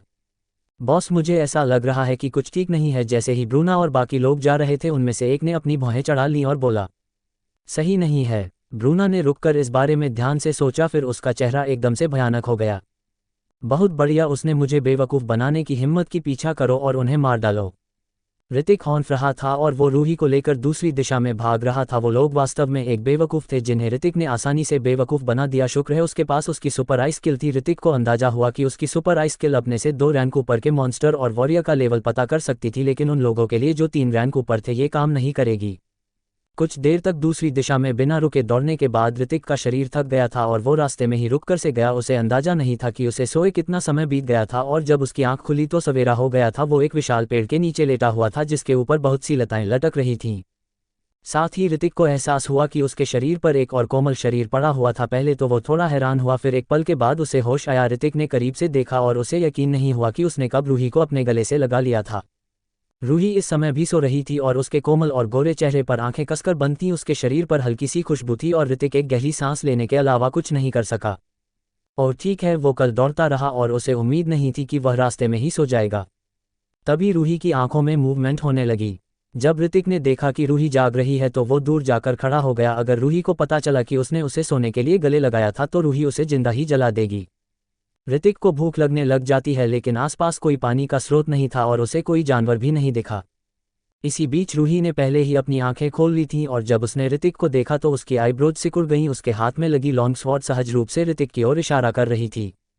ये मैं हूँ। ऋतिक ने जैसे ही पीछे मुड़कर देखा तो वो तुरंत शॉक में चला गया। लॉन्ग स्वॉर्ड उसके गले पर थी और कभी भी उसके धड़ को उसके शरीर से अलग करने वाली थी। जब रूही ने ऋतिक को देखा तो वो थोड़ी हैरान हो गई, फिर उसने अपनी लॉन्ग स्वॉर्ड वापस ले ली और उसे जमीन पर गाड़ दिया। तुम ठीक हो? ऋतिक ने एक राहत की सांस ली और रूही से पूछा। रूही ने हाँ में आना सर हिला दिया। मुझे शायद 2 दिन और चाहिए। उस लाइटनिंग तेंदुए का हमला बहुत पावरफुल था, अगर वो पूरी तरह से ठीक होना चाहती तो शायद उसे 2 दिन का समय और चाहिए होगा। सस सस। कुछ देर बाद उन्हें पास से एक आवाज़ सुनाई दी। ऋतिक थोड़ा हैरान हो गया। क्या ये फिर से वही वॉरियर हो सकते हैं? मॉन्स्टर। रूही ने उस दिशा में देखा और ऋतिक से कहा। रूही के इतना कहते ही जो लॉन्ग स्वॉर्ड जमीन में धसी हुई थी वो उड़कर ऋतिक की ओर चली गई। समय तेजी से बीतता गया और इन 2 दिनों के दौरान ऋतिक ने रूही की लॉन्ग स्वॉर्ड का इस्तेमाल किया और उसकी गाइडेंस के तहत कई मॉन्स्टर्स को मारता रहा। ये लड़की सच में काफ़ी खतरनाक थी। वो छोटी थी लेकिन उसे सभी प्रकार के मॉन्स्टर्स की आदतों और उनके हमला करने के तरीकों की पूरी समझ थी। ऋतिक को ये भी याद नहीं थे कि उसने कुल कितने मॉन्स्टर्स को मार डाला था। 2 दिन बाद मॉर्निंग में ऋतिक लेवल 9 पर पहुंच गया था। वो जल्दी से अपनी डिटेल्स चेक करने लगा। नाम Hrithik Alhawat. Level 9। Experience points 11,280। अगले लेवल में जाने के लिए potential points 1008। Strength 67। Physique 40। Speed 40। Skill super eye skill. Anger points 0/100। Overall combat strength 588। क्या तुम्हें ये एनर्जी क्रिस्टल चाहिए? ऋतिक के हाथ में एक बोरी थी जिसमें कई सारे एनर्जी क्रिस्टल्स थे। रूही ने ना में अपना सिर हिलाया। इस समय वह लगभग पूरी तरह से ठीक हो चुकी थी और थोड़ी उदास लग रही थी। हे तुम कहाँ जा रही हो? ये देखकर कि रूही अपनी लॉन्ग स्वॉर्ड के साथ दूसरी दिशा में जा रही थी, ऋतिक ने उससे पूछा। कुछ दिन एक साथ बिताने के बाद ऋतिक को पता चला था कि रूही केवल ऊपर से कठोर दिखती थी, उतनी थी नहीं। लाइटनिंग तेंदुआ। रूही ने पलटकर उससे कहा। तुम अभी भी उस जानवर को मारने जा रहे हो? ऋतिक को उस लाइटनिंग तेंदुए के बारे में सोचकर ही सिरदर्द हो रहा था। मैं कभी फेल नहीं हो सकती, रूही ने उदास होते हुए जवाब दिया। पॉवर्स के वापस आ जाने के बाद वो काफ़ी पावरफुल दिखाई देने लगी थी। इसके अलावा अगली बार जब मैं तुम्हें देखूंगी तो तुम्हें मार डालूंगी, रूही ने दूसरी दिशा में चलते हुए कहा। तुम्हारे कहने का मतलब क्या ही? ऋतिक थोड़ा हैरान हो गया और उसने उसी हैरानी में रूही से पूछा। ये लड़की उसी हाथ को काट रही थी जिसने उसे खाना खिलाया था। रूही ने कोई जवाब नहीं दिया। वो जानती थी कि उस रात जो हुआ उसके कारण ऋतिक ने उसके दिल पर एक छाया छोड़ दी थी, लेकिन उसे जल्दी से ट्रेनिंग करना थी और अपना ध्यान केंद्रित रखना था। हम अगली बार कब मिल रहे हैं? ऋतिक ने रूही की ओर चिल्लाते हुए कहा, लेकिन रूही का कोई जवाब नहीं आया। हालांकि 1 मिनट की शांति के बाद दूर से एक धीमी आवाज़ आ रही थी। Sacred reason. सेक्रेड रीजन, ये जगह कहाँ है? ऋतिक ने कहा, लेकिन तब तक रूही वहां से जा चुकी थी। ऋतिक ने अपना सिर हिलाया और उस छोटे बोरे को अपने कंधे पर लटका लिया, फिर दूसरी दिशा में चला गया। इन कुछ दिनों की लड़ाई के बाद उसमें थोड़ा बदलाव आया था। वो और अधिक मजबूत हो गया था और उसकी एसेशन में सुधार हुआ था। उसके लिए अब नॉर्मल इवोल्व मॉन्स्टर्स से निपटना भी आसान हो गया था, लेकिन उसे अभी भी सावधान रहना था। यहाँ आसपास ज़्यादा हाई रैंक के मॉन्स्टर तो नहीं थे, लेकिन फिर भी कुछ तो थे ही। अपने हाथ में जंग लगी हुई स्वॉर्ड लेकर ऋतिक वापस से जंगलों में घुस गया। अपनी प्रेजेंट की पावर्स के साथ वो चट्टानों से लताओं पर चढ़ सकता था। ऋतिक सावधानी से उस दिशा में चलता रहा और जल्द ही वह एक नदी वाले एरिया में पहुंच गया। ऋतिक और भी अधिक सावधान हो गया था। इन 2 दिनों में मॉन्स्टर्स को मारते समय वो उस रात से उन लोगों से भी सावधान रहा था। आखिरकार उस एडवेंचर टीम में 5-6 लोग थे और वे सभी रैंक 1 के वॉरियर थे और उनका लीडर भी रैंक 2 का वॉरियर था। एपिसोड 10 टीम का एप्लेटवर्क। दोपहर तक उसे एहसास हुआ कि वह उस एरिया पर पहुंचने वाला था जहां उसने मछली पकाई थी और वहां कुछ आवाज़ें आ रही थीं। ऋतिक ने तुरंत अपनी आईब्रोज सिकोड़ ली। क्या ये एक इवॉल्व मॉन्स्टर है या इंसान? ऋतिक ने इस बारे में ध्यान से सोचा और फिर सावधानी से आगे बढ़ता रहा। तभी अचानक से एक तेज रोशनी चमकी। ऋतिक की आईब्रोज सिकुड़ गई और वह तेजी से नीचे झुक गया। स्विश। ऋतिक के 1-2 बाल उसके सर से कट गए थे। तुमने अपनी मौत को यहाँ भेजा है, जैक्सन ने हंसते हुए कहा। वो उस टीम के वॉरियर्स में से एक था। ये सोचकर ही ऋतिक जैसे कमजोर वॉरियर ने उन्हें बेवकूफ़ बनाया था, उन्हें काफ़ी गुस्सा आया था। ऋतिक ने आसपास अपनी नज़रें घुमाई और उसे एहसास हुआ कि जैक्सन अकेला था। ऋतिक को थोड़ी राहत मिली जब तक उसके सामने कोई रैंक 2 का वॉरियर नहीं था। ऋतिक के पास एक मौका हो सकता था तो उसे जान से मारने का। जैक्सन की स्वॉर्ड एक सांप की तरह थी जो ऋतिक पर घूम रही थी। ऋतिक ने उसके वार को ब्लॉक करने के लिए अपनी जंग लगी हुई स्वॉर्ड का इस्तेमाल किया। डांग मेटल्स के टकराने की तेज आवाज़ हुई और ऋतिक की स्वॉर्ड पर लगा जंग काफ़ी हद तक गिर गया। लंबी स्वॉर्ड सांप की तरह ऋतिक की ओर लहराती रही। Bronze skill spitting white snake. Jackson हंसा जब उसने अपनी स्वॉर्ड को सांप की तरह ऋतिक की स्वॉर्ड के चारों ओर लपेटते हुए देखा और ऋतिक के हाथ पर वार करता रहा। अगर ऋतिक ने अपना हथियार नहीं फेंका तो उसका हाथ काट दिया जाएगा। ऋतिक ने भी खतरे को भांप लिया और अपनी आईब्रोज सिकोड़ ली, फिर अपना पैर उठाया और जैक्सन के पेट पर एक लात मार दी। कमजोर। जैक्सन ने उसका मजाक बनाया और अपने बाएं हाथ से तुरंत उसके बार को रोक लिया। एक रैंक 1 के वॉरियर के रूप में उसकी फिजिकल एबिलिटी काफ़ी अच्छी थी, इसलिए ऋतिक की किक से उसे चोट लग पाना मुश्किल थे। हालांकि थोड़ा अजीब हुआ, जिस हाथ से जैक्सन ने उसकी किक को रोका था उसमें चड़चड़ाने की आवाज़ें सुनाई दी। तेज दर्द से जैक्सन का चेहरा लाल हो गया और उसकी स्वॉर्ड जो ऋतिक के ब्लेड के चारों ओर लिपटी हुई थी तुरंत वापस ले ली गई। ऐसा कैसे हो सकता है? एक बिगिनर वॉरियर जो कोई भी स्किल नहीं जानता था, उसकी एक किक से उसका बायां हाथ टूट गया। ये कितना पावरफुल था! जैक्सन की आंखों में एक खतरे का आभास हुआ। उसने अपने दुश्मन को कमाक लिया था और उसका हाथ फ्रैक्चर हो गया। इस बार वो दोबारा वही गलती नहीं करेगा। आखिरकार ऋतिक एक बिगिनर वॉरियर था और भले ही जैक्सन का बायां हाथ टूट गया हो, ऋतिक उसे मारने में कामयाब नहीं हो पाएगा।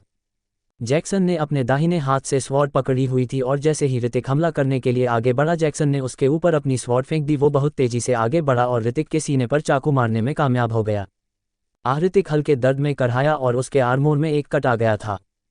केवल एक ही बार से अपने दुश्मन को घायल करने के बाद जैक्सन को एक बार फिर कॉन्फिडेंस आ गया। ऋतिक एक कमजोर लड़का था और वो उसका मुकाबला बिल्कुल नहीं कर सकता था। हालांकि ऋतिक की रिएक्शन स्पीड काफ़ी तेज थी और हर बार जब जैक्सन की स्वॉर्ड उसके कमजोर हिस्से पर बार करती तो ऋतिक उसे चकमा दे देता था। लेकिन एक बात थी जो जैक्सन ने नोटिस की थी, ऋतिक जानबूझकर अपने ऊपर हमला करने दे रहा था। वो तभी डॉज करता था जब हमला उसके कमजोर हिस्से पर होता था। भाड़ में जाओ! इतनी बार अपना निशाना चूकने के बाद जैक्सन का चेहरा गुस्से से लाल हो गया, लेकिन अचानक से ऋतिक जो हमलों से बच रहा था उसने सीधे जैक्सन पर अपनी लॉन्ग स्वॉर्ड से हमला किया। तुम्हें लगता है कि तुम मुझे उस जंग लगे ब्लेड से काटकर मार डालोगे, है ना? बैटल ब्लेड बहुत तेजी से आगे बढ़ा और हवा में कटते ही एक तेज आवाज निकली, डांग! जैक्सन अपनी स्वॉर्ड का इस्तेमाल करना चाहता था और ऋतिक की स्वॉर्ड को चारों ओर लपेटना चाहता था, लेकिन उसे उम्मीद नहीं थी कि एक पावरफुल फोर्स उसे उसकी स्वॉर्ड को छोड़ने के लिए मजबूर कर देगा। एक तेज का धमाका हुआ और लॉन्ग स्वॉर्ड सीधे उसके कंधे पर लगी और उसका हाथ कट गया।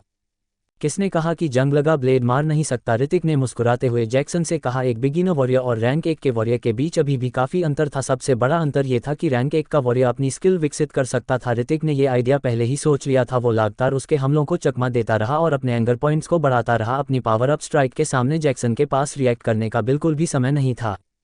वो तुम्हें मार डालेंगे, जैक्सन कांपती हुई आवाज में बोला। अगले ही सेकंड में उसका शरीर 2 हिस्सों में बंट गया। रैंक 1 का वॉरियर मारा गया। आपको 3100 एक्सपीरियंस पॉइंट्स हासिल हुए हैं। आपने लेवल 10 हासिल किया है। आपको 10 पोटेंशियल पॉइंट्स हासिल हुए हैं। कंग्रेचुलेशंस मास्टर, अपने लेवल 10 हासिल किया है। आपको फ्यूरी स्किल कार्ड हासिल किया है। सिस्टम की आवाज़ सुनकर ऋतिक का खुशी का ठिकाना नहीं था। लेवल 10! आखिरकार वह 10 पर पहुंच गया था। सबसे महत्वपूर्ण बात यह थी कि उसे एक स्किल कार्ड हासिल हुई थी। ऋतिक ने उस फ्यूरी स्किल नाम की तकनीक को एग्जामिन किया और उसे पता चला कि वो स्किल उसे 10 मिनट के लिए उसकी पावर को बढ़ा सकती थी। हालांकि उसके बाद वो उसे काफ़ी कमज़ोर कर देती। ऋतिक को अंदाजा नहीं था कि वो स्किल उसकी पावर्स को कितना बढ़ा देगी, लेकिन फिर उसने इसके बारे में ज़्यादा नहीं सोचा और 10 पोटेंशियल पॉइंट्स को अपनी स्पीड में जोड़ दिया। उसकी स्पीड 40 पॉइंट से बढ़कर 50 पॉइंट्स हो गई थी। लेकिन इससे पहले कि ऋतिक अपनी खुशी मना पाता, उसे कुछ महसूस हुआ। एक आवाज़ हुई और आसपास के पेड़ जमीन पर गिर गई। ऋतिक की आईब्रोज सिकुड़ गई और वो तुरंत साइड हो गया। फिलहाल उसे इसी बात की खुशी थी कि उसने अपनी स्पीड में 10 पोटेंशियल पॉइंट्स ऐड कर दिए थे, वरना वो उस हमले से तुरंत रिएक्ट नहीं कर पाता। जैक्सन! एक आदमी दौड़कर गया और उसने तुरंत जैक्सन की लाश को देखा जो 2 टुकड़ों में कटी हुई थी। वो दृश्य काफ़ी भयानक था। ये तो वही लड़का है। उस आदमी ने ऊपर देखा और थोड़ी दूरी पर उसे ऋतिक दिखाई दिया। ब्रूना पास के पेड़ से नीचे कूदा। उसकी वो silver skill blade of the wind Hrithik को कोई नुकसान नहीं पहुंचा पाए और उसकी आईब्रोज सिकुड़ गई। ये लड़का इतना तेज कैसे हो सकता है? साथ ही उसे दूर से देखने पर पता चला कि ऋतिक की पावर्स काफ़ी अलग लग रही थी। जैक्सन की लाश को देखकर ब्रूना की आंखों में एक बेरहमी झलक रही थी। वो इस लड़के को जिंदा नहीं रहने देगा। आओ मिलकर हमला करें और उसे मार डालें। ब्रूना की भौहें तन गई और वो ऋतिक को मारने के लिए दौड़ा। उसकी भागने की स्पीड काफ़ी तेज थी। रैंक 1 और रैंक 2 के वॉरियर के बीच की ताकत में बहुत अंतर था। ऋतिक ने अपने हाथ में स्वॉर्ड पकड़ी हुई थी और अपने बचाव के लिए वो उसका इस्तेमाल करना चाहता था, लेकिन ब्रूना ने पहले ही उस पर अपने खंजर से हमला कर दिया था और ऋतिक की स्वॉर्ड को 2 टुकड़ों में काट दिया था। वायलेंट शैडो सेवर ब्रूना ने बिल्कुल भी संकोच नहीं किया और चिल्लाया और अपनी सिल्वर स्किल का इस्तेमाल किया। उसका हाथ कई हाथों में बदल गया था और ये पता लगा पाना मुश्किल था कि कौन सा हाथ असली था। ऋतिक को थोड़ी घबराहट होने लगी थी। ब्रूना की रैंक और उसकी रैंक में बहुत बड़ा अंतर था। बिना किसी हिचकिचाहट के ऋतिक ने हाल ही में हासिल की हुई फ्यूरी तकनीक को एक्टिवेट कर दिया। भाड़ में जाओ! ब्रूना चिल्लाया। उसी समय ऋतिक को अपने शरीर में एक असीमित एनर्जी बहती हुई महसूस हुई। उसकी आर्म्स काफ़ी पावरफुल हो गई और उसकी रिएक्शन स्पीड तेज हो गई। वो तुरंत पीछे हो गया और उसके हमले से बच गया। अनेकों सेवा उस पर हमला कर रही थी, लेकिन जब तक वे उसे छूती नहीं थी वो ठीक था। इस समय ऋतिक एक पेड़ के ऊपर छिप गया था। कहाँ गया? ब्रूना की आंखें हैरानी में चौड़ी हो गईं। ऋतिक की स्पीड काफ़ी तेज थी और ब्रूना को पता भी नहीं चला कि वो कहाँ गया। लेकिन कैसे? ऋतिक की गति में अचानक इतनी बढ़त कैसे हुई जो उसके जैसे रैंक 2 के वॉरियर की स्पीड के बराबर थी? बाकी के 4 लोगों ने आसपास देखा लेकिन पेड़ हरे भरे थे और पेड़ों के ऊपर पत्तियां घनी थीं, अगर कोई उनके अंदर छिप जाए तो वे उसे बिल्कुल नहीं देख पाएंगे। आसपास कोई हलचल नहीं हो रही थी और उन्हें अंदाजा नहीं था कि ऋतिक कहाँ गया। उसे ढूंढो ध्यान से। ब्रूना का चेहरा गुस्से से लाल हो गया था, ये सोचकर कि एक कमजोर लड़के ने दोबारा से उसे बेवकूफ़ बना दिया था।